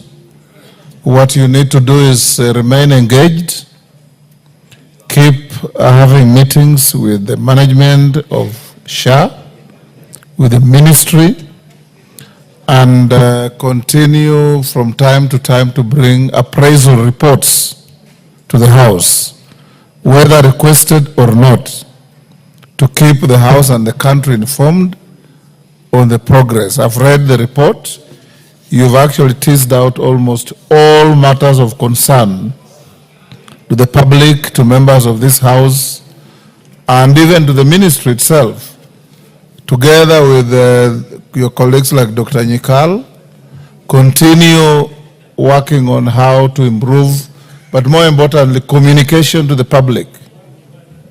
Communication to the public, avoid unhelpful cynicism, so that members of the public can know where to go, what services to expect, and if there are challenges, because challenges will always be there in life. If there are challenges, how do you handle them? So that people don't keep on talking as if when there's a challenge, it means it's a failure. Challenge is not the same as failure. Where there are challenges, deal with them. So I'll not necessarily invite you to respond. There are complementary statements to your statement so that we can be able to continue working on that. Next order. Yes, which are you addressing? Yes. I take back that, Honorable Speaker. Yes, Jared. Honorable Speaker, times more than number. In this House, you've averred that this House does not legislate in vain. Yes. Nor present questions here to no end, much less the pronouncements of the Speaker himself.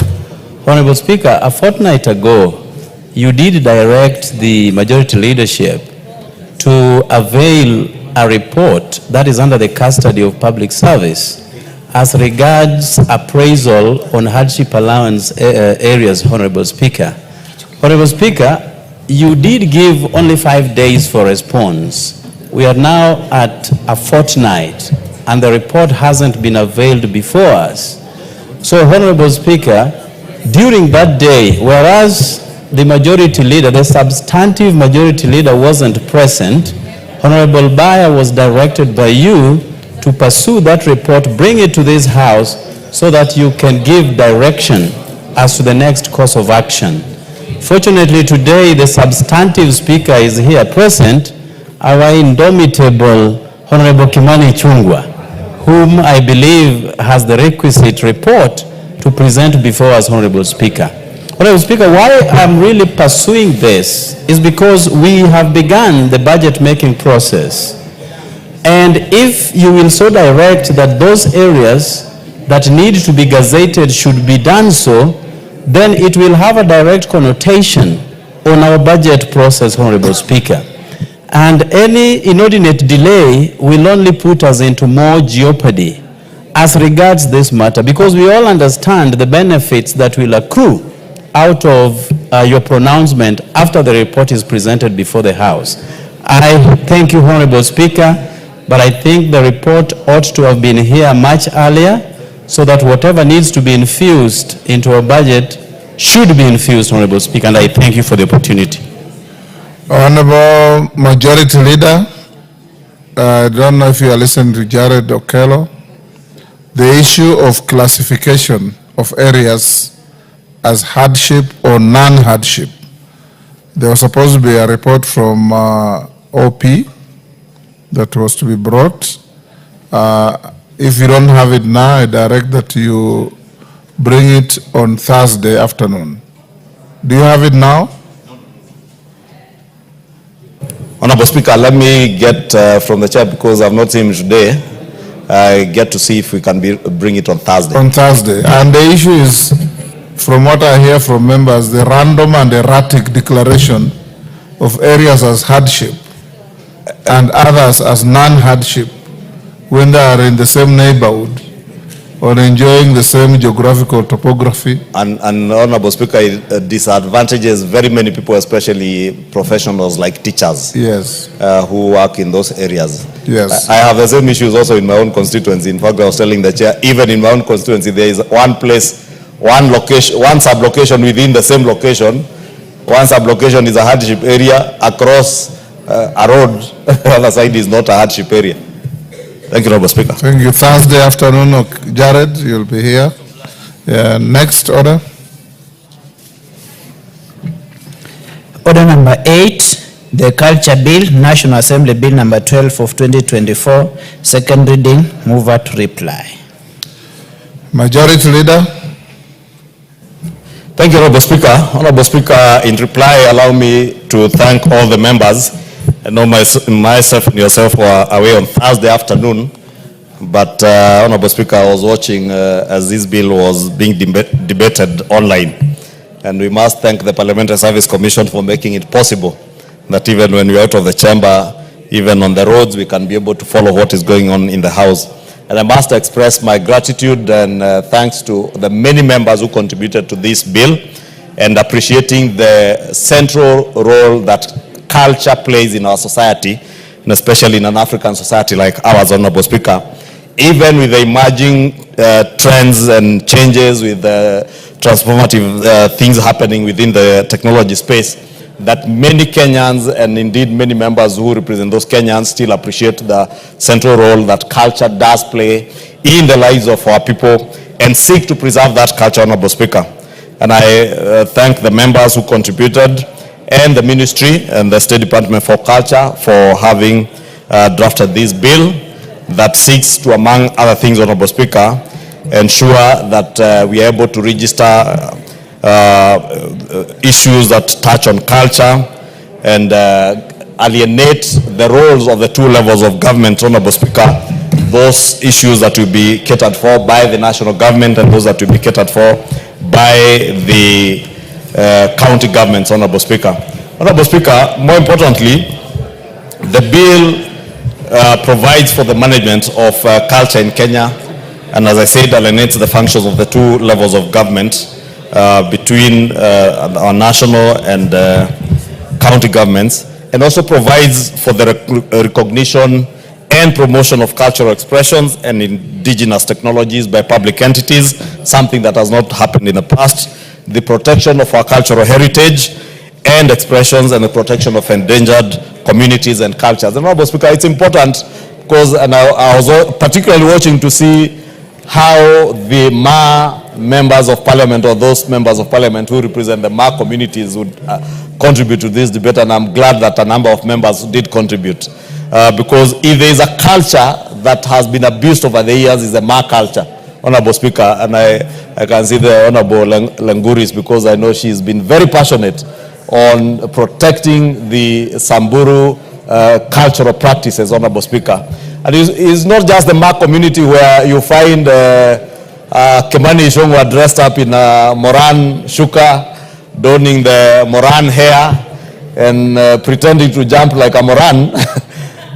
And many at times, Honorable Speaker, many people making money out of the cultural practices of other people. This bill now provides for a mechanism. Majority Leader, you may be interested to know, we went to London. Yes. And I think Alechei was in that delegation for the 75th anniversary of the Commonwealth.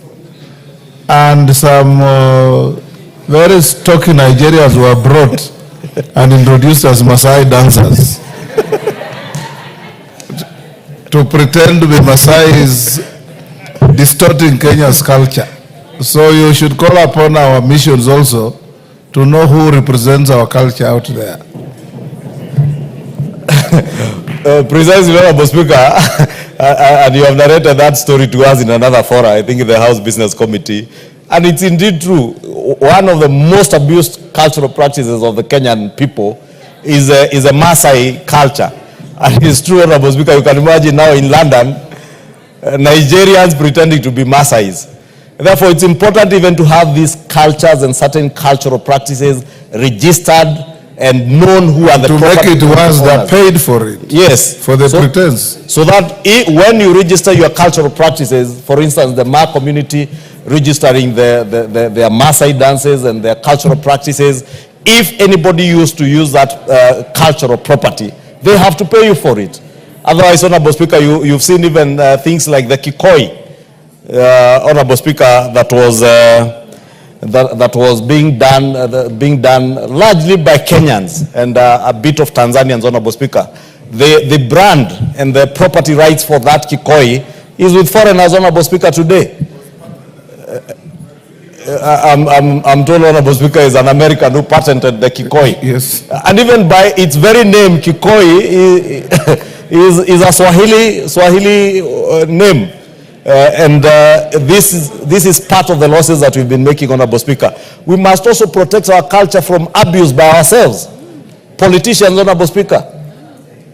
You know, Honorable Speaker, we have seen politicians also abusing our own cultural practices for the sake of politics. Therefore, Honorable Speaker, when at times you see people trying to mobilize people, largely on the basis of their ethnicity, but hiding behind culture, Honorable Speaker, we must be in a position where both the county and national governments are able to protect cultural practices from abuse by politicians, Honorable Speaker. You've also seen other leaders or people who pretend to be leaders. Recently, Honorable Speaker, you saw the governor for Nyeri. You know, Honorable Speaker, when a governor insults an entire community, and again, unfortunately, it's a Ma community that was being insulted, that they don't wear, I don't know whether it's under or even trousers. But you wonder, when that governor discovered that Maasai males do not wear underwear, what was he doing, Honorable Speaker, you wonder?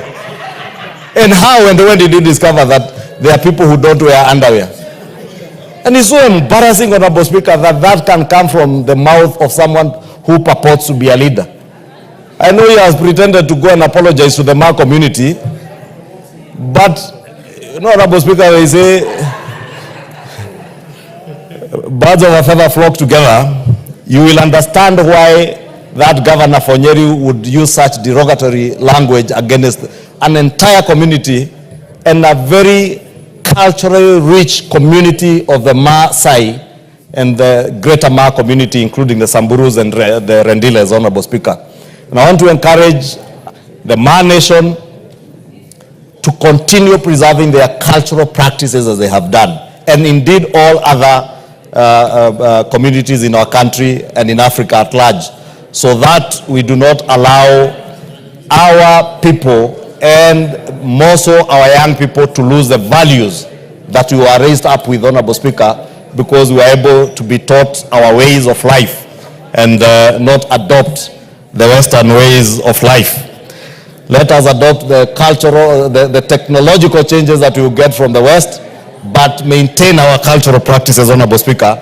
And Honorable Speaker, let me just conclude by saying this bill indeed speaks to length on how we will protect those cultures, how we will safeguard our cultural practices from being abused, how we will protect our cultural properties from being stolen by others who do not even know and understand the value of those cultural property rights, Honorable Speaker. And I believe with the enactment of this bill, it will go a long way to protect ourselves as a nation and indeed as proud African people, Honorable Speaker. With those many remarks, I beg to reply, thank all the members who contributed up to very late in the evening on Thursday on this bill, and encourage them, those who did express the need to bring in amendments, when we take it to the committee of the whole very soon, Honorable Speaker. And with that, I beg to reply. Thank you. Members on their feet, take your seats. Thank you, honorable members. I'll now put the question at order number 8, which is the Cultural Bill, National Assembly Bill number 12 of 2024. Be now read a second time. As members of that opinion say aye. Aye. Will those of the contrary opinion say nay? The ayes have it. A bill for an act of parliament to give effect to Article 11(3)(a) of the Constitution to provide for the protection and promotion of culture and the cultural heritage of communities and for connected purposes. Order number 9. Hold that before order number 9. I know the schools have left, but for the record, honorable members, because of what we are transacting, I was not able to recognize St. Gregory Koru Girls School from Horon constituency, Kisumu, was in the speaker's gallery. Honorable Koyo, I know you wanted to welcome that school. You are still allowed to go and welcome them within the precincts of Parliament out there. In the public gallery, we had Muthengera Primary School from Laikipia West, Laikipia. Ewangani Ema Primary School from Kajiado East, Kajiado. And Ndiaini Girls High School from Kurueini, Nyeri. Although they have left, we still record our welcome to them in the House of Parliament. Next order. Order number 9, the Equalization Fund Administration Bill, Senate Bill number 14 of 2023, second reading, resumption of debate. Member for Chesumei, I'm told he was on the floor. Is he in the House?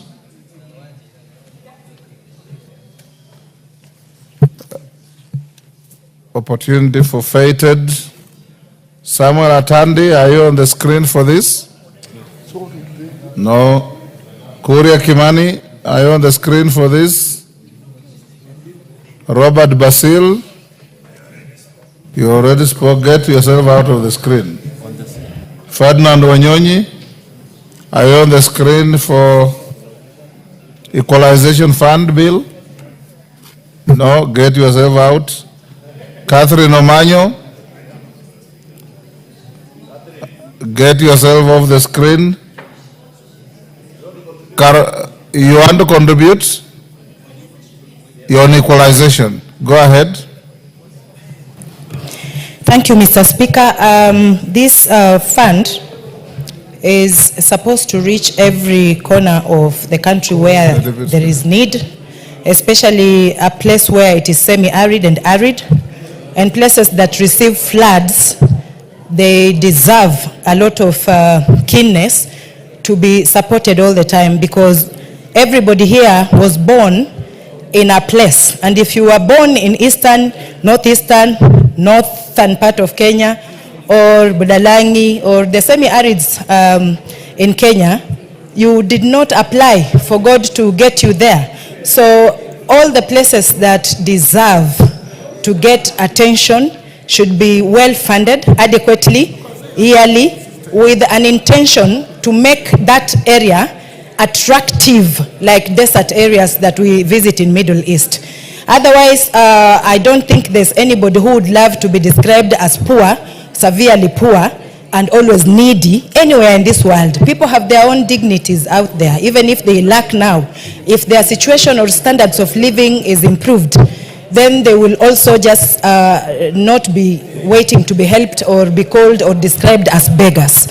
So this equalization fund, I support that it should in fact be increased, but wherever that fund touches, it should be progressive, yes, but we must see that actually a town, health centers, institutions like schools, just good roads that attract investors are constructed. Many investors are not attracted to places where there is a poor infrastructure, and also where even getting a health facility that has real medicine is missing. So we need to make these places more attractive, better. Hold on a minute. There's a point of order. Honorable Basil.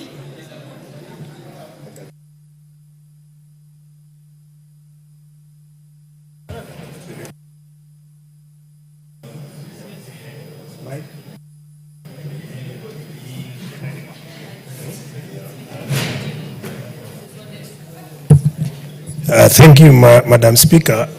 I do want to interrupt my sister, Honorable Omanyo, but after checking on how she's dressed today, Madam Speaker, I don't think Honorable Omanyo has dressed within the parliamentary requirements. So I think that is inappropriate dressing. Thank you.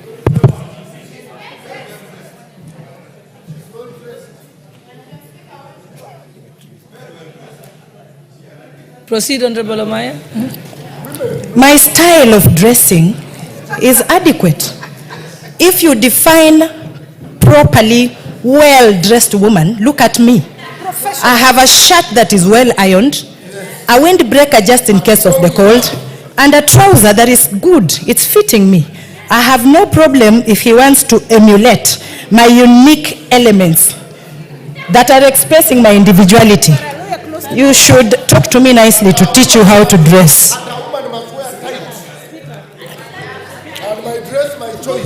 Yes, my dress, my choice.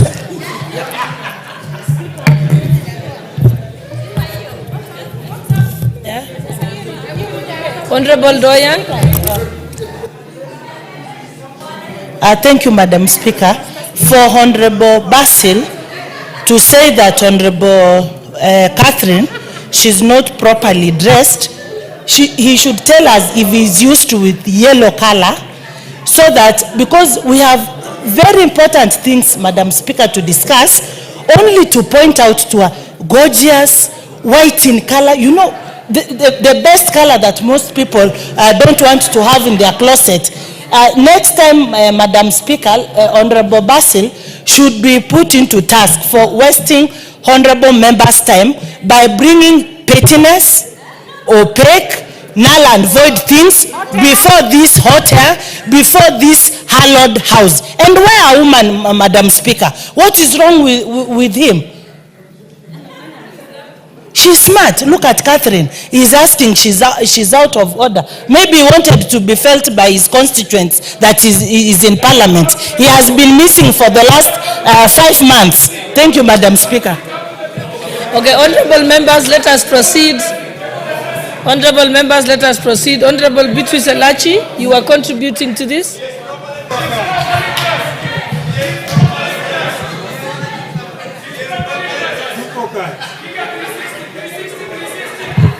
Thank you, Mr. Speaker.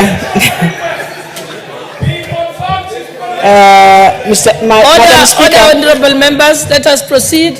Thank you, Madam Speaker. And just to tell Basil, you know, you never tell a woman that she has not dressed well, unless you have admired something. Having said that, Madam Speaker, allow me to just go and support the Equalization Fund in terms of administration. But to say that, I'm also very sad that ever since I was a nominated senator, we have spoken about Equalization Fund, how we can administer, how we can deal with it, how we can support our people, because, Madam Speaker, when we had this in the Constitution, it was meant to ensure the areas that are marginalized have been able to be supported, especially by national government, so that the projects that were there and the projects that are needed, water and sanitation, health, the key projects that we knew, road infrastructure, that they are supported. But to date, every term of each parliament that we've been in since 2013, Madam Speaker, we have come back to relook at the Equalization Fund. But I am hoping now this will be the last and we shall be able now to administer and to ensure. But the good thing is that now we broaden, because there are many areas that are marginalized, Madam Speaker. It's not that just the areas and the countries we thought so. But what government should do is to look at every project, especially projects that cut across a whole county and another. For example, the health facilities that we are looking at, that we can be able to see government now supporting and ensuring that these projects are done. Remember, Madam Speaker, we had projects that were even done by CDF, and they were left when now we moved into devolution. And they've just been hanging, and we've spent public resources on this.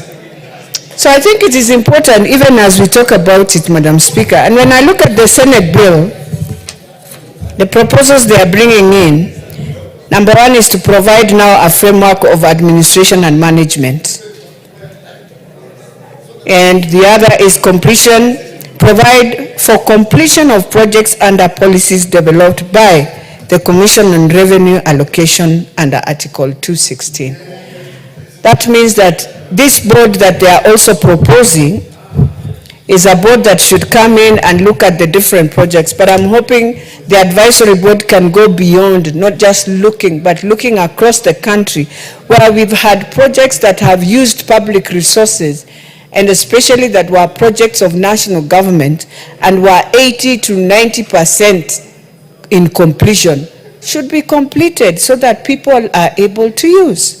So, Madam Speaker, even as, again, the Senate proposes there is an officer of administering the fund, which shall open a separate account at the central bank. I think that is where now, again, if we are not careful, you find yourself with challenges. For me, if I am asked, if you identify a project without bringing in a pending bill, the same way you run Young Gulf, Madam Speaker, the same way we run NCGDF, put in a committee in that area, let them have a way of running and ensuring that the money that has gone directly for that project. But if we put again money in an account, and then in this account we are saying, operate and maintain the books account, yes, consult again with the cabinet secretary, then that project will not move, Madam Speaker. We just need to have a committee in the area the project is in, ensure the money goes. Who is the mandatory signature? That is where now they have to rethink through the whole process and ensure the person who is a mandatory signature is a person who will ensure monies go directly for completion of each project that has been identified under this equalization fund. So, Madam Speaker, there are many things that we'll have to look at. But the question then we should ask ourselves is that after all this, shall we be able now to see the equalization fund going to these counties? And are we able to just see that in a few years to come, we shall be able to identify and say project X, Y was funded with the equalization fund, it is in completion, it is a model that you can see, and how is it now going to benefit the beneficiaries who are within those counties? So, Madam Speaker, the other thing we need to ask ourselves, even in that equalization fund, where we have electricity, is whether, for example, the last miles we are doing, since they are going through constituencies, do they really arrive into the counties and ensure that some of these projects are also being done in either way? But the report that comes in the House should now tell us, within this, the last mile was done, and the constituencies in an area that we identified that qualified for an equalization fund are now with electricity through this process. Then it is important in that report to show the counties we identified have also benefited. And so that issue of electricity is taken off from the checklist, and now we concentrate now on water and sanitation, concentrate on roads.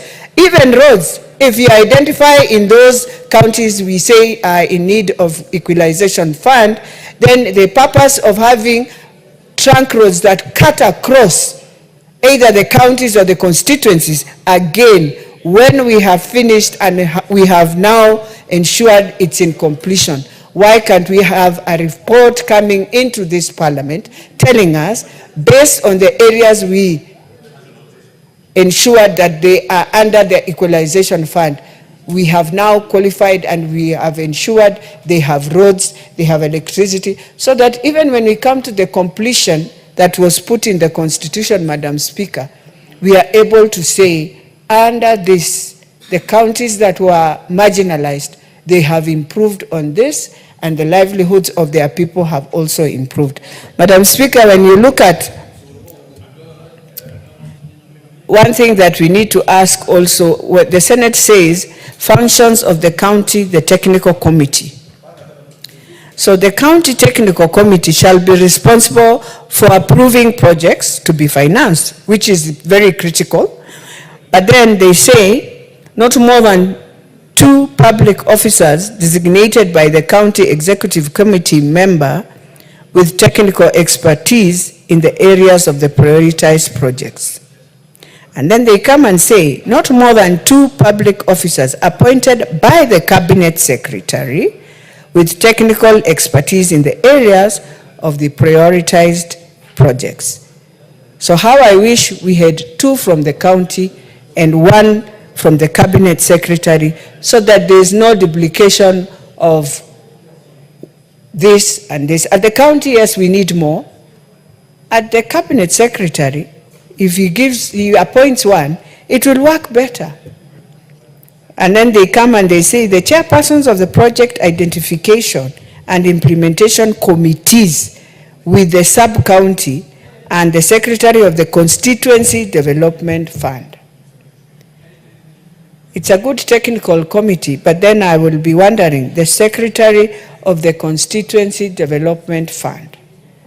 So each of them, and for this committee, because it has quite a huge number, to work properly, there is need of their roles to be really, in the regulations, maybe, Madam Speaker, their roles to be clear, so that they don't find themselves back and forth, and a lot of politics being played around in the same projects. We also have the board shall in every eligible county establish a project identification and implementation committee comprising of the assistant sub-county commissioner, who shall be the chairperson, the village administrators of the areas defined by the commission as marginalized, representative of women, youth, and persons with disability. So you find that the Equalization Fund has so many committees for it even to just deliver what is needed. So sometimes when you have such committees, just having that agreements to move is what will now again hinder the implementation of this. So Madam Speaker, while I support, I think there is need also to just look at it and ask ourselves whether we really want this fund to function. With those few remarks, Madam Speaker, I beg to support.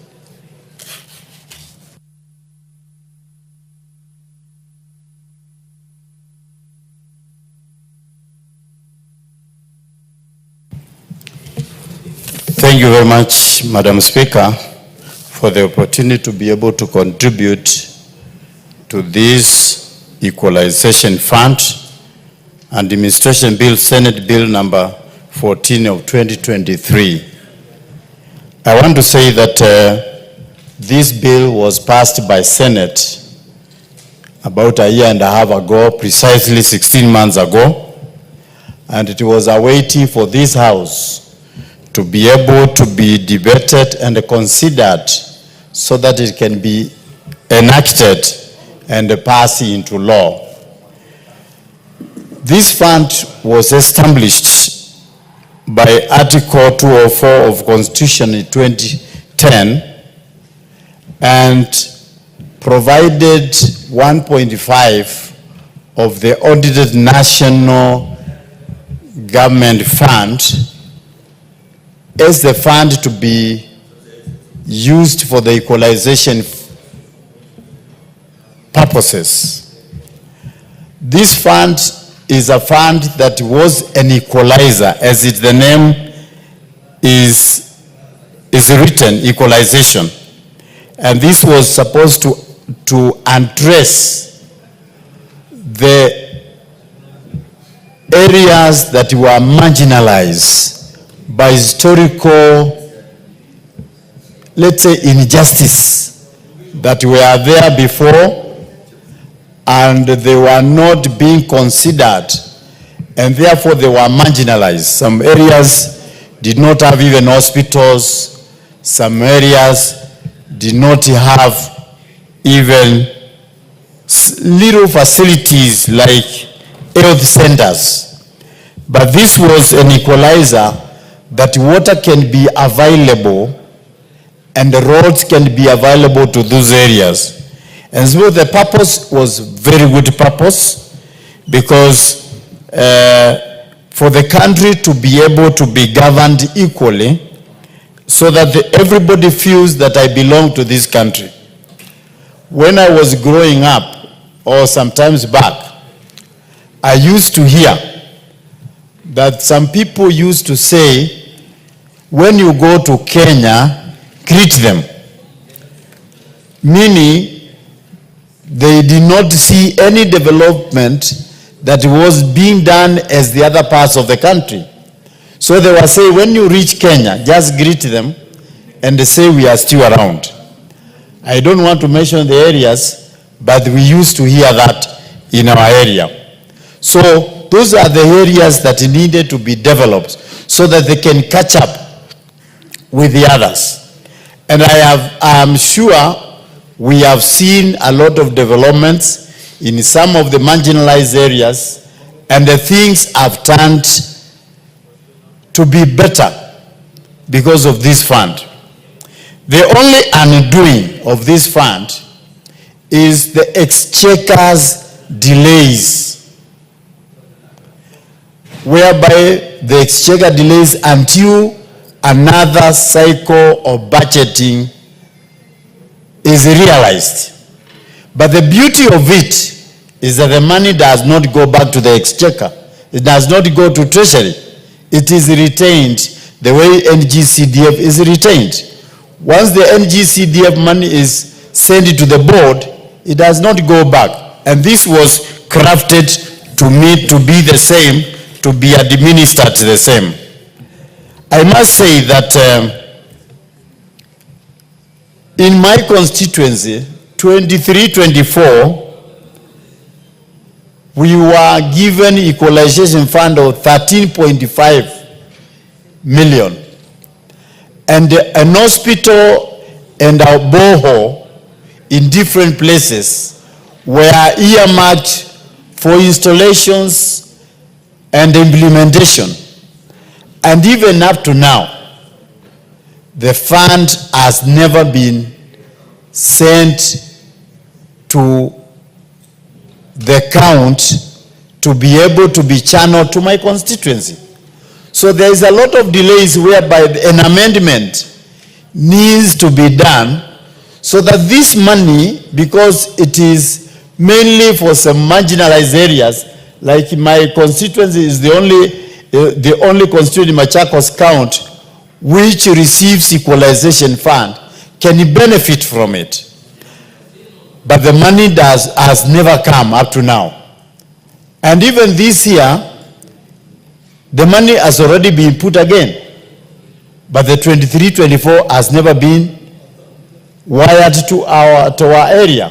So what I'm not saying, I'm saying if the money can be wired to the account of NGCDF through the board, if we can do an amendment, because that is a straightforward fund whereby it is managed by the fund account manager, and then the projects are identified the same way we normally identify our projects. Then that can be an easy way of implementation. But if it passes through the county government, the county commissioner, then the money gets lost is there. You never know whether it will be able to be administered. So we shall keep on talking about this, but a further amendment is required on how the money should be channeled and where it should be channeled, so that the areas that the monies are budgeted for are not disadvantaged for a cycle of a full year without the implementation of that amount. The equalization fund can be a good equalizer in some areas. There are some areas I've been, when we have been going through the inspection through the NGCDF, and you find that those areas are properly marginalized. And yet, even the equalization fund is not being administered in those areas. So it should be done in a better way. The mapping should be done again, because there are some other people who have already even mapped their areas for equalization, which were not there before. So it has been abused somehow. So we need to be strict the way the equalization is administered, so that all the marginalized areas can be able to get their share of the equalization fund. For those few remarks, Madam Speaker, I raise my case there. Thank you. The Honourable Member for Turkana South, Honourable John Namoit.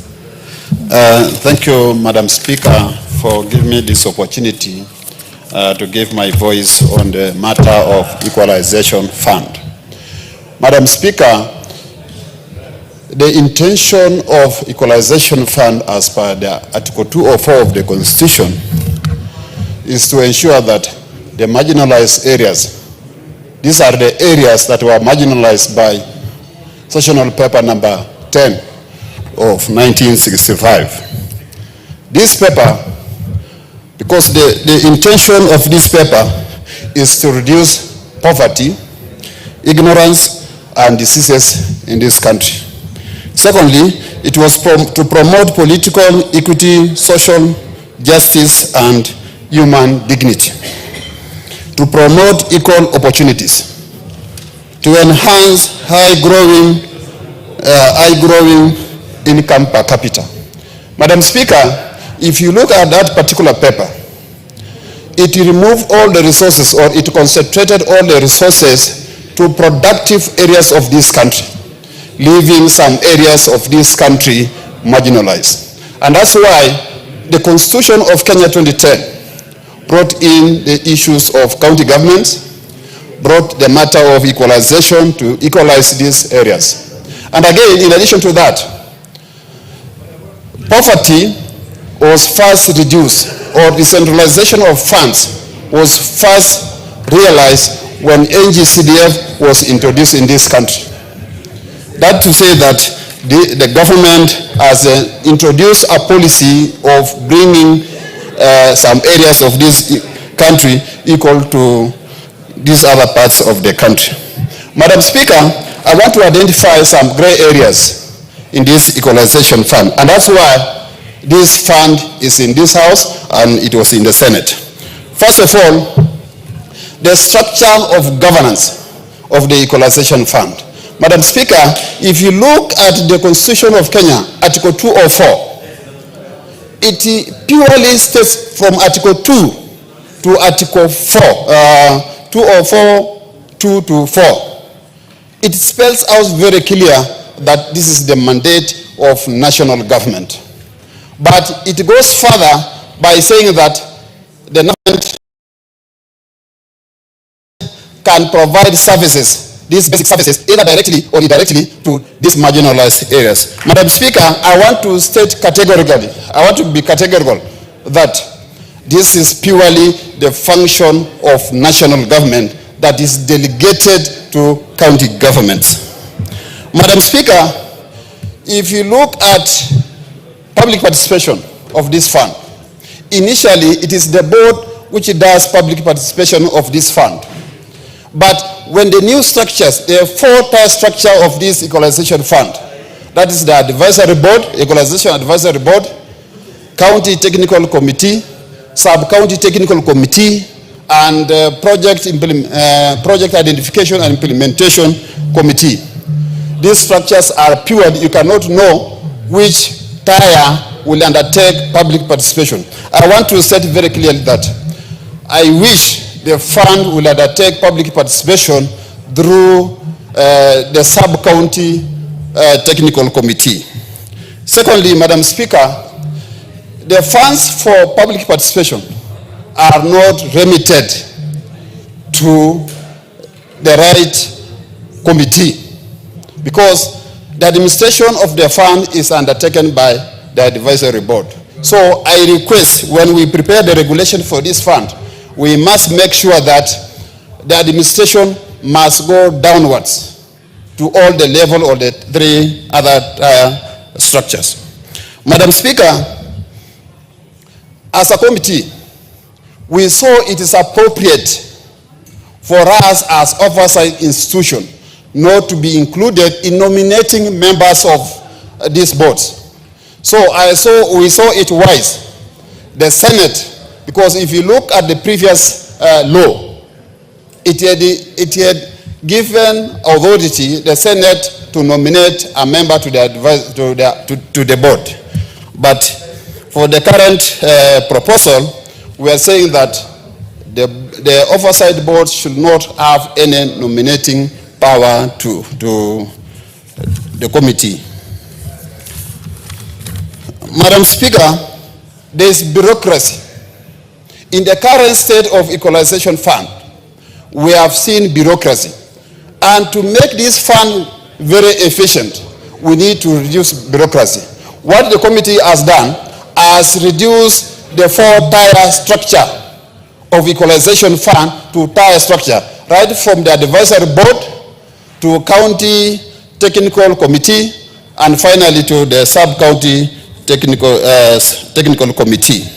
Madam Speaker, this fund has done a lot to these marginalized areas.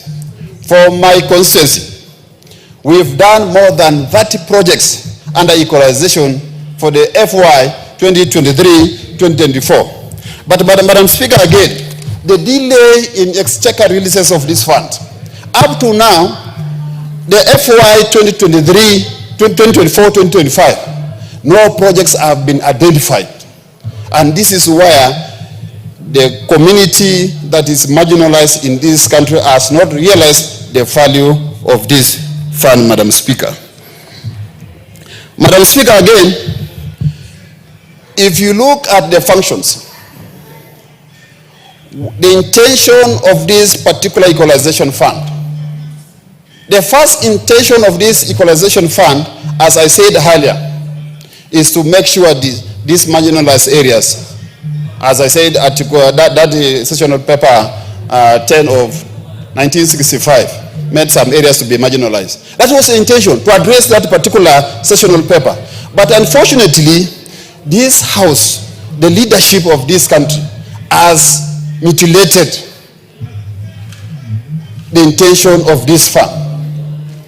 If you look at the first, was not meant to dilute the 14 counties, the beneficiaries of the benefiting counties, that were only 14. But now this has been diluted, everybody is benefiting. The intention was not to address the emerging marginalization. That was not the intention of this fund. The intention was to address the matters raised by the article. That's 14, only 14 counties.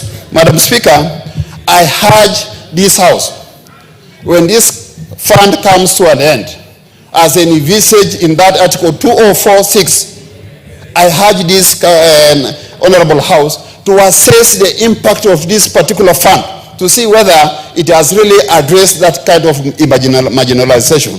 And that provision is provided under Article 204(7). Madam Speaker, I beg to support the report by Finance and National Planning Committee. Thank you, Chair.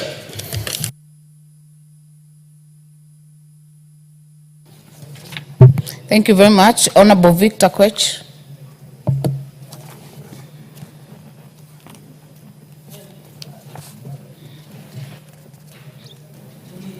Yeah, thank you so much, Honorable Speaker, for the opportunity. Particular bill that is before this House. And Honorable Speaker, from the onset, I want to state that myself, as a member of Parliament from Chepalungu constituency, I support. And as to why I support, Mr. Honorable Speaker, is because this bill, the Equalization Fund bill, is seeking to bring or to actually do services, and services such as water, roads, electricity, and health facilities to the extent necessary for us as these marginalized constituencies to look or to appear that we are equal to other constituencies that are more developed than ourselves, Madam Speaker.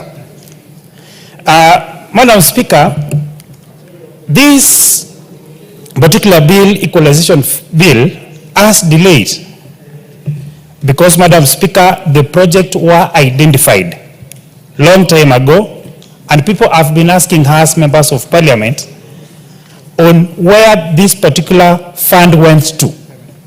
I have a particular situation from a village called Cheptagum, where members were called into public participation, a particular village called Nogirwet, where members of public were called to attend a public participation, and after they did their report, several months, several are close to a year now, they are still waiting for these funds to reflect in the various accounts so that the project they identified can be implemented. Honorable Speaker, we speak about marginalization, and we applaud the drafters of 2010 Constitution for considering to bring at bar these particular counties and sub-counties. And as we seek to do the same, Honorable Speaker, we ask ourselves as members, is this what we are waiting so that as the constituencies that are below, that we cannot compare with other constituencies, can now be able to compete and to be compared with the constituencies that have actually developed immensely, Honorable Speaker. I am speaking bitterly, Madam Speaker, because when we compare rural constituencies with town constituencies, Honorable Speaker, we cannot compare. Their electricity connectivity is almost at 99%. When we go to the ministry, I was with you, Honorable Speaker, at REREC office seeking for a few transformers. And as we go to seek for transformers, there are constituencies who are going to seek for streetlights, simply because we have disparities in terms of budget-making process in this House, Mr. Speaker. It is time we speak and to say that equalization fund, okay, it's good, it will at least bring some development. But, Speaker, is this development, is this equalization fund going to treat the inequalities that has been meted upon our constituencies for a very long time? A case in particular, Honorable Speaker, is where you find one constituency, and especially maybe my constituency, with a pending bill or with a pending road that are stalled for several years, and the budget allocates a very small amount of money, while it allocates these constituencies that have developed over years a huge amount of money. And as we speak about this, Honorable Speaker, we want to categorically state that we support this bill, and it is timely, it is urgent, and it is time that we pass it so that those of us who are suffering, those of us, these constituencies that are suffering, can be able to benefit from the same.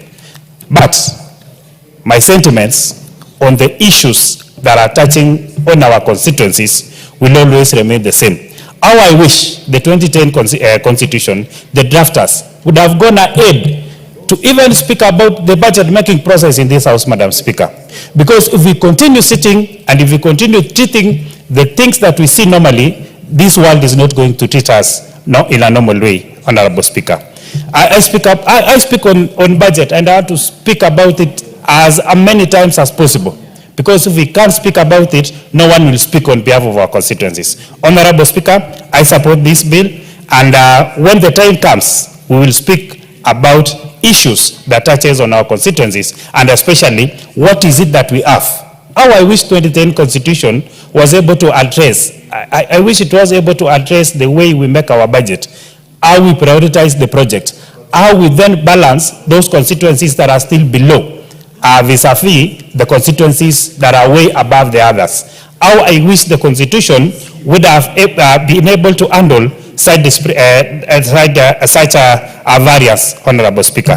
Thank you so much. I want to say that I support, and as soon as this bill is passed, we would like to encourage the ministry or the treasury to be able to set aside this fund and to transmit this particular amount to the various accounts so that we realize and we see to it that what we had planned, that what the board had planned is actually done and the value for money is being seen. Thank you so much, Honorable Speaker. Thank you. Member for Tigania West, Honorable Mutunga. Thank you very much, Honorable Speaker, for the opportunity to add my voice to this very important debate on the proposed legislation in the management, concerning the management of the Equalization Fund. Honorable Speaker, the makers of the Kenya Constitution 2010 thought it wise to have Kenya developed as a unit. And that was really important. And that's why Article 204 of the Constitution presupposes or provides that we need a fund called Equalization Fund. This was upon realization that some areas of this country are not as developed as the others. And Honorable Speaker, this fund has been utilized sometimes in some areas, and there are testimonies in this House that this fund has done a good job. Honorable Speaker, the need to recognize that Kenya needs to develop as a unitary country was important. But Honorable Speaker, there is a dimension I would like to bring before I speak to the legislation or legislative proposal, which may have also led to discrimination in terms of factoring which areas need to be looked into. Honorable Speaker, I come from Meru County, and you tell anybody that Meru County may need Equalization Fund, they will tell you no, because they think Meru County is on top of Mount Kenya. Mount Kenya has all the water that you imagine, or on top of Nyambene. In fact, we have trees, or we have twigs that are chewed, Mira, and you might think that Meru really does not require Equalization Fund. This is the reason why we in this House pushed for the formula to stop recognizing counties but go further to recognize sublocations. And the exercise that followed, Honorable Speaker, was to try and see whether Equalization Fund can be spread further and leaner.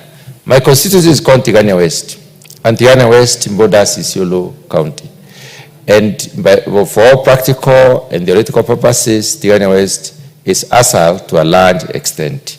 When you look at the Equalization Fund and the formula that is used, and especially the content of the formula or the content that is used to develop the formula, the people of Tigania West are considerably marginalized, or they are considerably locked out of this Equalization Fund.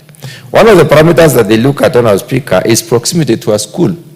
If you look at Tigania West, people have occupied every available piece of land, whether it is arid or semi-arid or dry or desert. They have occupied everywhere. So they are living everywhere in the county.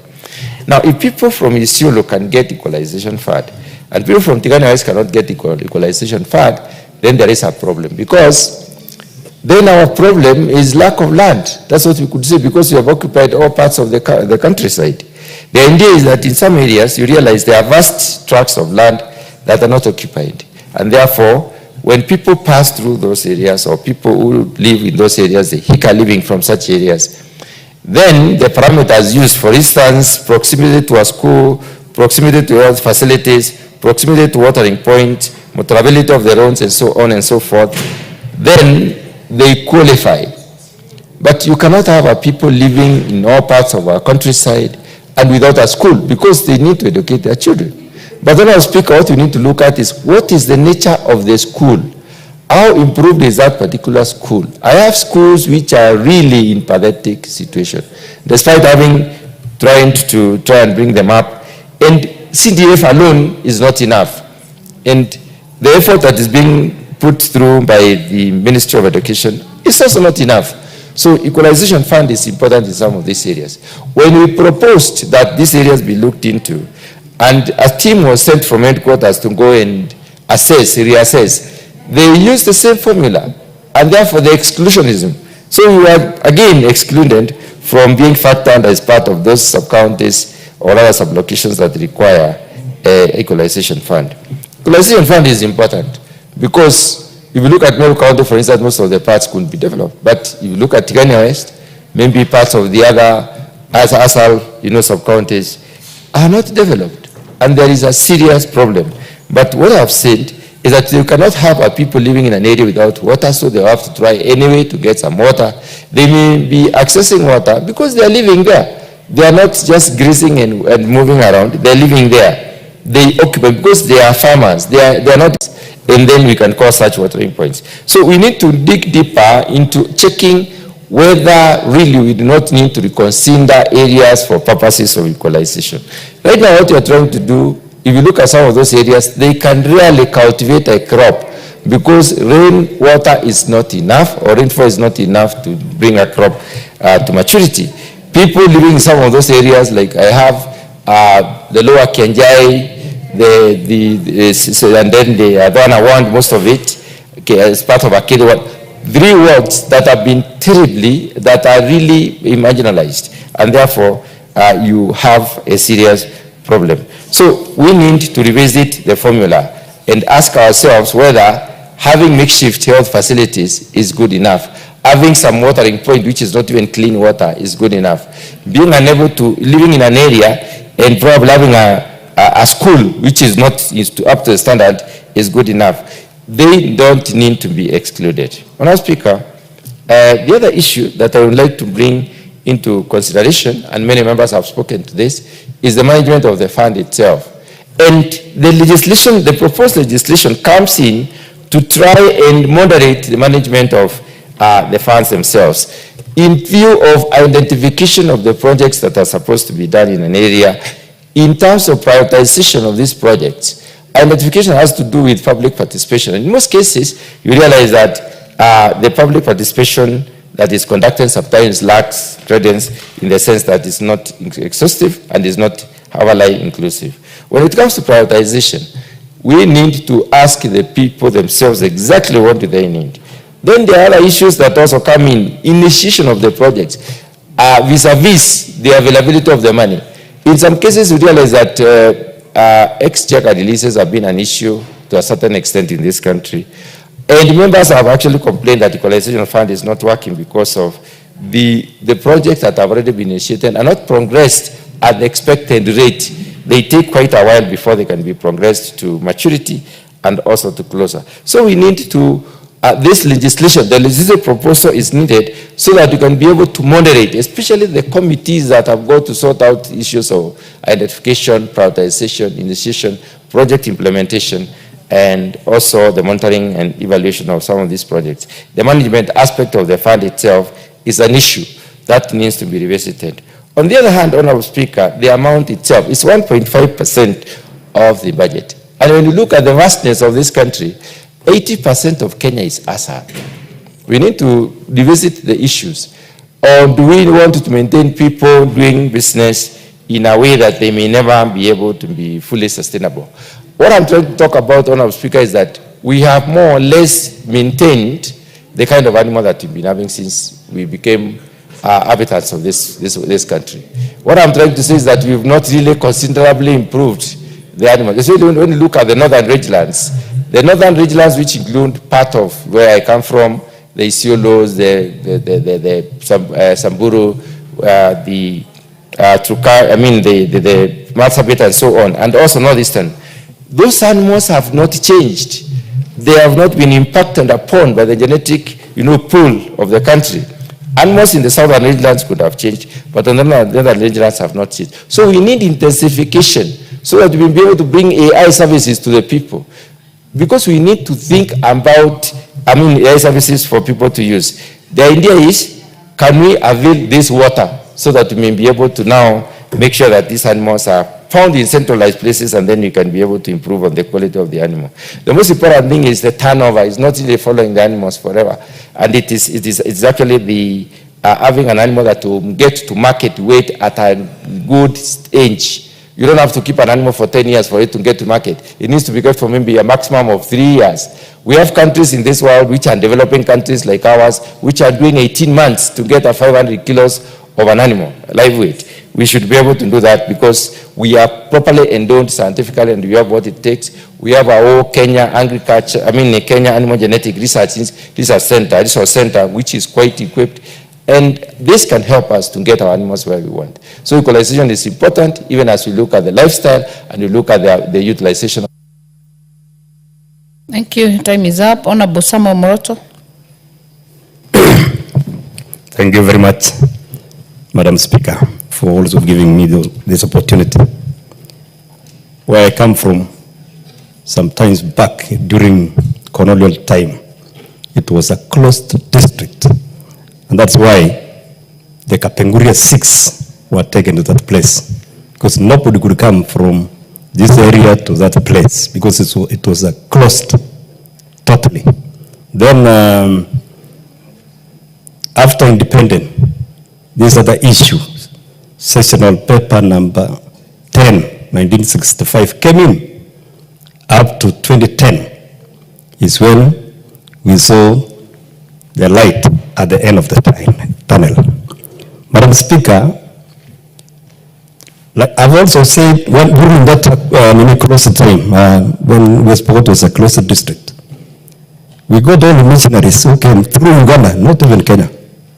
The Catholics came and settled in a place called Tartar. It is through those missionaries that lifted that area to where it is now, and they are still there, operating. In fact, in Tartar, we have a girls' national school, secondary school, doing very well. Then the Protestants came and settled in a place called Nosokol. In that place, we have also a wonderful girls' school, the secondary school, and primary, and others. And the word of God spread all over. Then also the Muslims came from Uganda, not even Kenya. Now that we were really considered by good Kenyans who were doing the 2010 constitution, remember that there are also Kenyans suffering somewhere, like this, the Ansel regions. Madam Speaker, there were 14 counties, as somebody has said here, and they were given timeline for only 20 years to improve and come to the status where the others are. It's unfortunate now that there's nothing going on. We only dispatched it because I was there. I was just still a member of parliament. This is my 5th time to be here. The people were called for public participation. And West Pokot, all of them came to a place called Mutero Hall. And then others to other places. And we agreed some areas to be improved. We were considering even schools, because like myself here, when I started class 1, 1972, I went class 1 to class 4. I was taking my lessons under a tree with those problems. And sometimes the blackboard and the books were flown. Then we ran returning the books. Coming back, it's already noon. We just sing. Everything remained under that tree. Now when this equalization issue came up, we really prayed and thanked God that God has given us good people, good leaders who can listen and say there are some areas who are suffering. Now it is not working. Okay, we don't care if they can extend. And then by getting that 28, 34, 38, even to 40, even all the way to the 47 counties, it's not an issue to me. They are Kenyans. If there are some places where they are suffering. But we need also to increase the amount that goes to this kit so that they can cover these other areas. I'm a teacher by profession. And I've been with people for a long time, seeing what they are doing. That's, Madam Speaker, my prayer is as leadership of this House and also Kenya, let us be considerate and ensure whatever is given to these people gets to them. It's unfortunate now that the counties are now brought in. You see, there's a problem. Like you can get a road, the county government puts money there, and then they came again and claim that this one is for equalization fund. Then there is no proper administration on this one here. That's my prayer, that we need to go down, especially the committee in charge of this. Let's go down and see what is happening. Otherwise, I'm happy that my colleagues, especially most of them, from the time we began, they are really talking. And let us keep this spirit so that we can see the lives of our people, of Kenyans, improved. And then again, the last that because I don't want to take time here. What is out of order? Honorable Moroto, hold on. Honorable Chair. Honorable Speaker, maybe perhaps is more of a point of information to my senior, that by the time the bill is coming for second reading, we already did public participation. We received views of the members of the public, and that report is actually available in this House, that actually public participation has been taken on this bill. Honorable Moroto? Thank you, Chair. Your duty. Yeah, I agree with you. This young man is doing well. We have been with him severally. In fact, we were in outside this country, and he was doing well. And this is some of our prayers that we have to keep this leadership. Sometimes, but no, later, they can come and assist us. Thank you, Speaker. Madam Speaker, I just want to wind up to the leadership of Kenya and here, that things are not going well. As I said, I've been here. This is my 5th term. I served Moi, I served Kibaki, all the way to this one here. But now things are changing. It's not like it used to before. I come from Kitengela here at the river. There is this cement factory. There is a lot of problems out there. And I'm asking the Committee on Trade to visit and see. There are two, what we call the MDs, appointed and cassetted. So it is a tug of war. Everybody has a friend in this corner. The other one has a friend in that corner. Thank you very much. Very well. Honorable Member for Baringo, Jematia Sergon. Thank you so much, Madam Speaker. You know, I like the way you've just mentioned my name. You know, it reminds me of the days we used to be in campuses as with you. Thank you, Madam Speaker. I also want to wade my contribution to this bill. And first of all, I want to congratulate the committee for very well elaborated document as a report. And members who have contributed have also given a lot of weight on this issue of the Equalization Fund and the Senate bill that came back to us now. And this is actually giving this document a good weight for the counties that are beneficiaries of this Equalization Fund, and Baringo is one of them. So far, we have been allocated some monies, and the constituencies that are benefiting in my county are around 4 or 3. That is mainly Tiati that got some sizable amount of money. We have Baringo South and Baringo North, and also Mogotio. These are the areas that have a very dire need in terms of amenities. That is very basic, that water, schools, that is largely in sparsely populated areas. Madam Speaker, as you also know that this bill is coming at a time when we are trying to recorrect the colonial errors and bad administration that was in this country long time ago, immediately after independence, on the paper number 10, that actually sidelined and gave a lot of weight in some specific areas that is already having resources that can build itself, and leave the larger part of Kenya, specifically the largely sparsely populated area.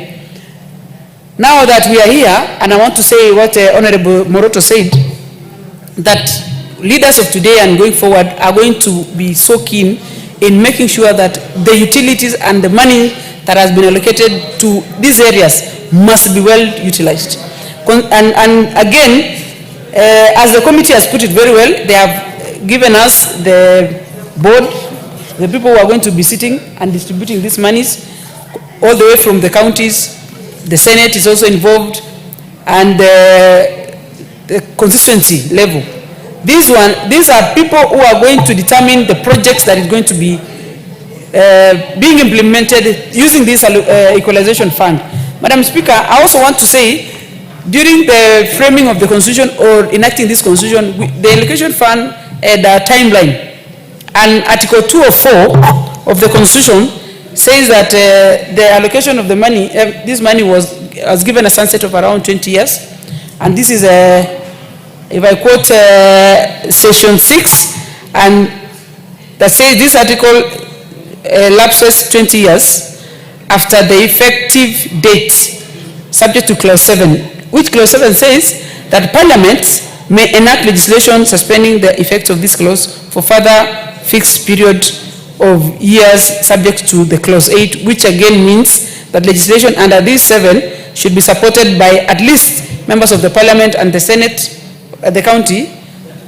And this one is a very crucial article for me, Madam Speaker, because I am looking forward to another legislation to give another leave of life in this equalization fund, because the equalization fund was not started at the right time, or the disbursement and enactment of the bill, because there was a lot of push and pull within Parliament and the Parliament and judiciary that kept these monies for very long, and that is why it was started to be disbursed the other day. And if you look at the country today, I don't want to predict that in the future there will be more counties that is going to be beneficiaries of this money. But if you look at equalization does not also mean that it's only on the arid and semi-arid areas. We also have areas like even in the upper cities, or the cities like Nairobi, where you still have very marginalized people in the mostly in informal sector. You know, these are people also should be considered going forward, so that it doesn't look like we are only looking for these monies to be beneficiary for people who are very deep, far. But while we are looking at Nairobi, for instance, and now that the population and people are moving towards cities and urban areas, it should also be considered that we need to categorize. And when we will be doing this further legislation, we want to understand who is marginalized in the society.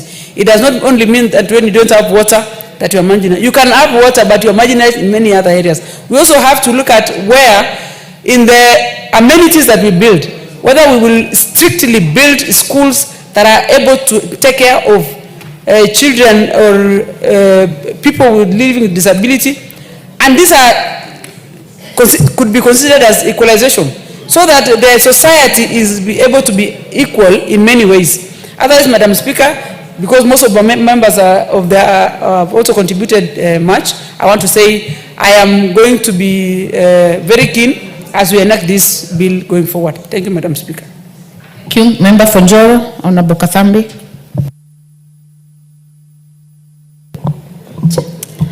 Thank you very much, Madam Speaker, for granting me this opportunity so that I can contribute to the Equalization Fund Amendment Bill. First, Madam Speaker, allow me to thank the team which has been led by our able colleague. And Madam Speaker, just allow me to go and just do some comment. Equalization Fund is very important in this country. But my observation, Madam Speaker, this money should not only be meant for the arid and semi-arid areas, because there's also some culture and also some thinking that sometimes it is only arid and semi-arid which might be purely in need of this equalization fund. And Madam Speaker, why I'm saying that this money, why I'm proposing this round of which the Commission of Revenue Allocation should go beyond and also feature some other areas in this country. It is because though it was traditionally meant for the marginalized areas, there are some areas in this country which actually have a lot of challenge. And Madam Speaker, let me give just an example. Sometimes when people have not visited some part of Rift Valley, including your constituency and my constituency, Joro constituency, they won't understand why we are saying in the future let the equalization fund also be purely to bring fairness to other Kenyans. And Madam Speaker, if you can, you have come to part of my constituency, Joro, I have some areas which are dry almost every year. We have a lot of challenges where people don't even get food when others are harvesting in these countries. If you can visit a place called Naishi, Kilo, Mahiga, somewhere called Kiajoya, you go to some areas like Kamei, that is Mauche, you again extend to a place called Piave, that is Mjora constituency. You will be shocked the way people are suffering for lack of water. The way people are also having a lot of challenges on matters and food insecurity. And Madam Speaker, as I stand here, let me say, this year when I was going to launch some schools, I went to lobby for some food so that I could have given to some specific schools because of the challenges they have had. Therefore, when we are talking about equalization, I think the Commission of Revenue Allocation, when they are planning for the priorities of the project, let them also go beyond and see other constituencies which have not been considered previously. And Madam Speaker, the Equalization Fund, I think what should be most be emphasized, it is, can we come up with the right project and the right cost of the project? Can we have also the timeline for the project completion? Can we also be having proper management of the funds of the equalization? And Madam Speaker, why I'm saying it should be extended to majority of the constituencies, like my colleague has raised also who come from Rift Valley, which has not benefited from this equalization. It is because if it is going to be considered, we also expect even a lot of irrigation project to be initiated in some areas where we are also affected. And when we are saying that we have so many arid and semi-arid areas with who have not gotten basic needs like water, the health, the roads. In some of our constituencies, like my constituency is one of the largest constituency in Nakuru County, and when you see the challenges of roads network, the matters of electricity, it is a big challenge. Therefore, when we are talking about fairness and also the equalization funds to be distributed, it should be known that even some of our constituencies, we still have a lot of challenge when it comes to health matters, services, when it comes to the matters of electrification, when it is matters of water, when we are talking about roads, when we are talking about food insecurity. So that in the future, let us ensure that if we are to do mainstreaming of these funds, let also other areas which have gotten a lot of challenge be considered. Therefore, Madam Speaker, the equalization fund is very important, and we are proposing as also members of parliament who have undergone a lot of challenges in our constituents, which have never been considered. In the future, let us think how we can do inclusion. Therefore, this is very important, and thank you for that time you have given to me. Thank you, Madam Speaker, for that opportunity. Thank you very much. Member for Trans Nzoia, Honorable Sioi. Thank you, Madam Speaker, for giving me an opportunity to also contribute on this equalization fund. And I would like to say that the equalization fund is a good fund that was supposed to meant good for the areas that are marginalized. And when I was going through this document, Madam Speaker, I realized the fund was a national government fund.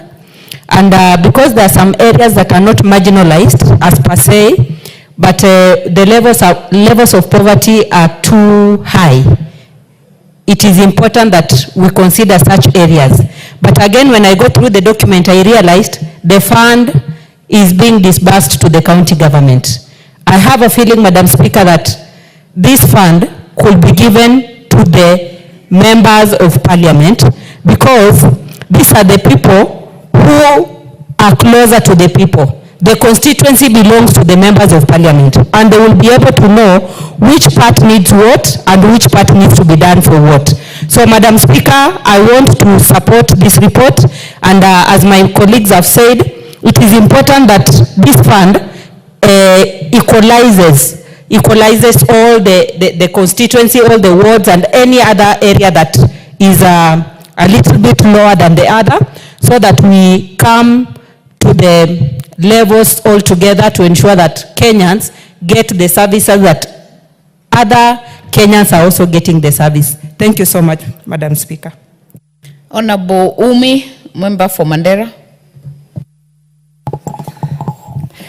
Thank you, Madam Speaker, for giving me this opportunity. Madam Speaker, Article 204 of the Constitution establishes the Equalization Fund. And why this fund, Madam Speaker, why it was established is to bring regions that were not developed at par with the regions that were developed. Unfortunately, the Equalization Fund is not what it was meant to be. We've seen constituencies saying that they have pockets of marginalization, so it has really lost its meaning and why it was created in the first place. And Madam Speaker, as you know, it has a sunset clause of 20 years, Madam Speaker, and we are at the 14th year. 6 years to the lapse and nothing to show for it, Madam Speaker. And that is unfortunate. Madam Speaker, if I speak about Mandera County, Madam Speaker, is behind in all forms of development, be it water, education, healthcare. So, and I feel that it's the members of parliament themselves that have let down the people they represent, Madam Speaker. Because if this is the 14th year and nothing to show for it really, and you have healthcare built with 3 million, 4 million, it doesn't really say what it was meant to be. So I would urge and say that at least each county that is part of these marginalized counties where Equalization Fund is being established, Madam Speaker, should have one big project that is impactful to the community. Not small things that really do not make sense, Madam Speaker. Madam Speaker, I support this report. I am part of the Committee of Finance and National Planning with my able chair seated here from 2:30 p.m. up to now to ensure that this bill sails through. And I commend Honorable Kuria Kimani for the good job he has done and he's been doing. Madam Speaker, I therefore support. Thank you very much. Thank you very much. Member for Kuresoi South, are you on this one?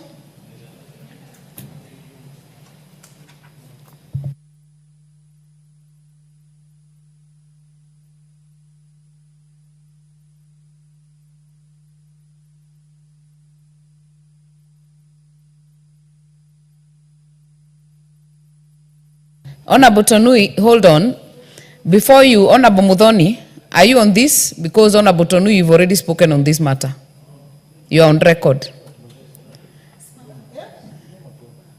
You are on record, so we'll give Honorable Dorothy, who is still walking on the aisle.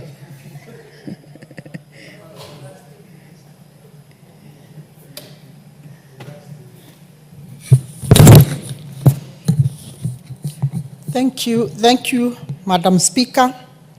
Madam Speaker, I too want to add my voice to this very important bill, Administration Bill, Senate Bill number 14 of 2023. Honorable Madam Speaker, I want to straight away go to this Equalization Fund. Honorable Speaker, this fund is equally very important for us as a country because it is speaking out to areas that have been left behind for a number of many years.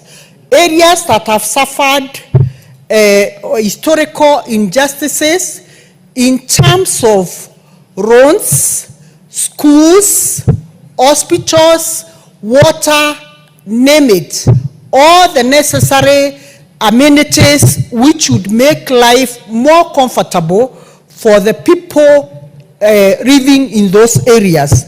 Honorable Madam Speaker, as this may be, it is a fund that is supposed to sort out, it's a constitutional mandate that has been given to us under Article 204, which requires the government to use the Equalization Fund to provide basic services in these marginalized areas.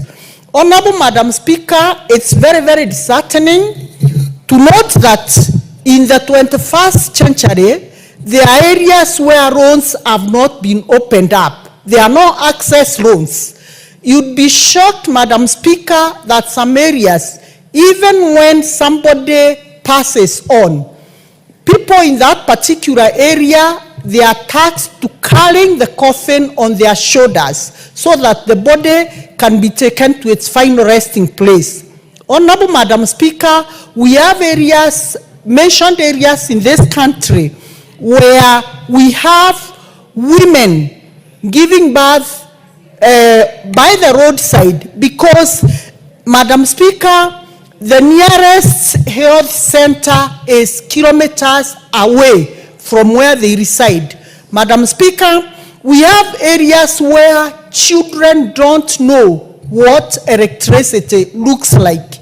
Madam Speaker, these are the areas we are speaking out to, and these are the areas that we are saying this fund is very, very crucial. But Madam Speaker, surprisingly, the areas that have been gazetted to benefit from this fund are not necessarily the only areas where this fund should go. Because, Madam Speaker, we have areas, other areas which have been left behind, but still they require this fund. However, Madam Speaker, we will not be selfish, and say those areas should not benefit. All what we are saying is let there be a thorough audit when this particular committee sits down. Let there be a thorough audit so that we can be able to map out this country and see, other than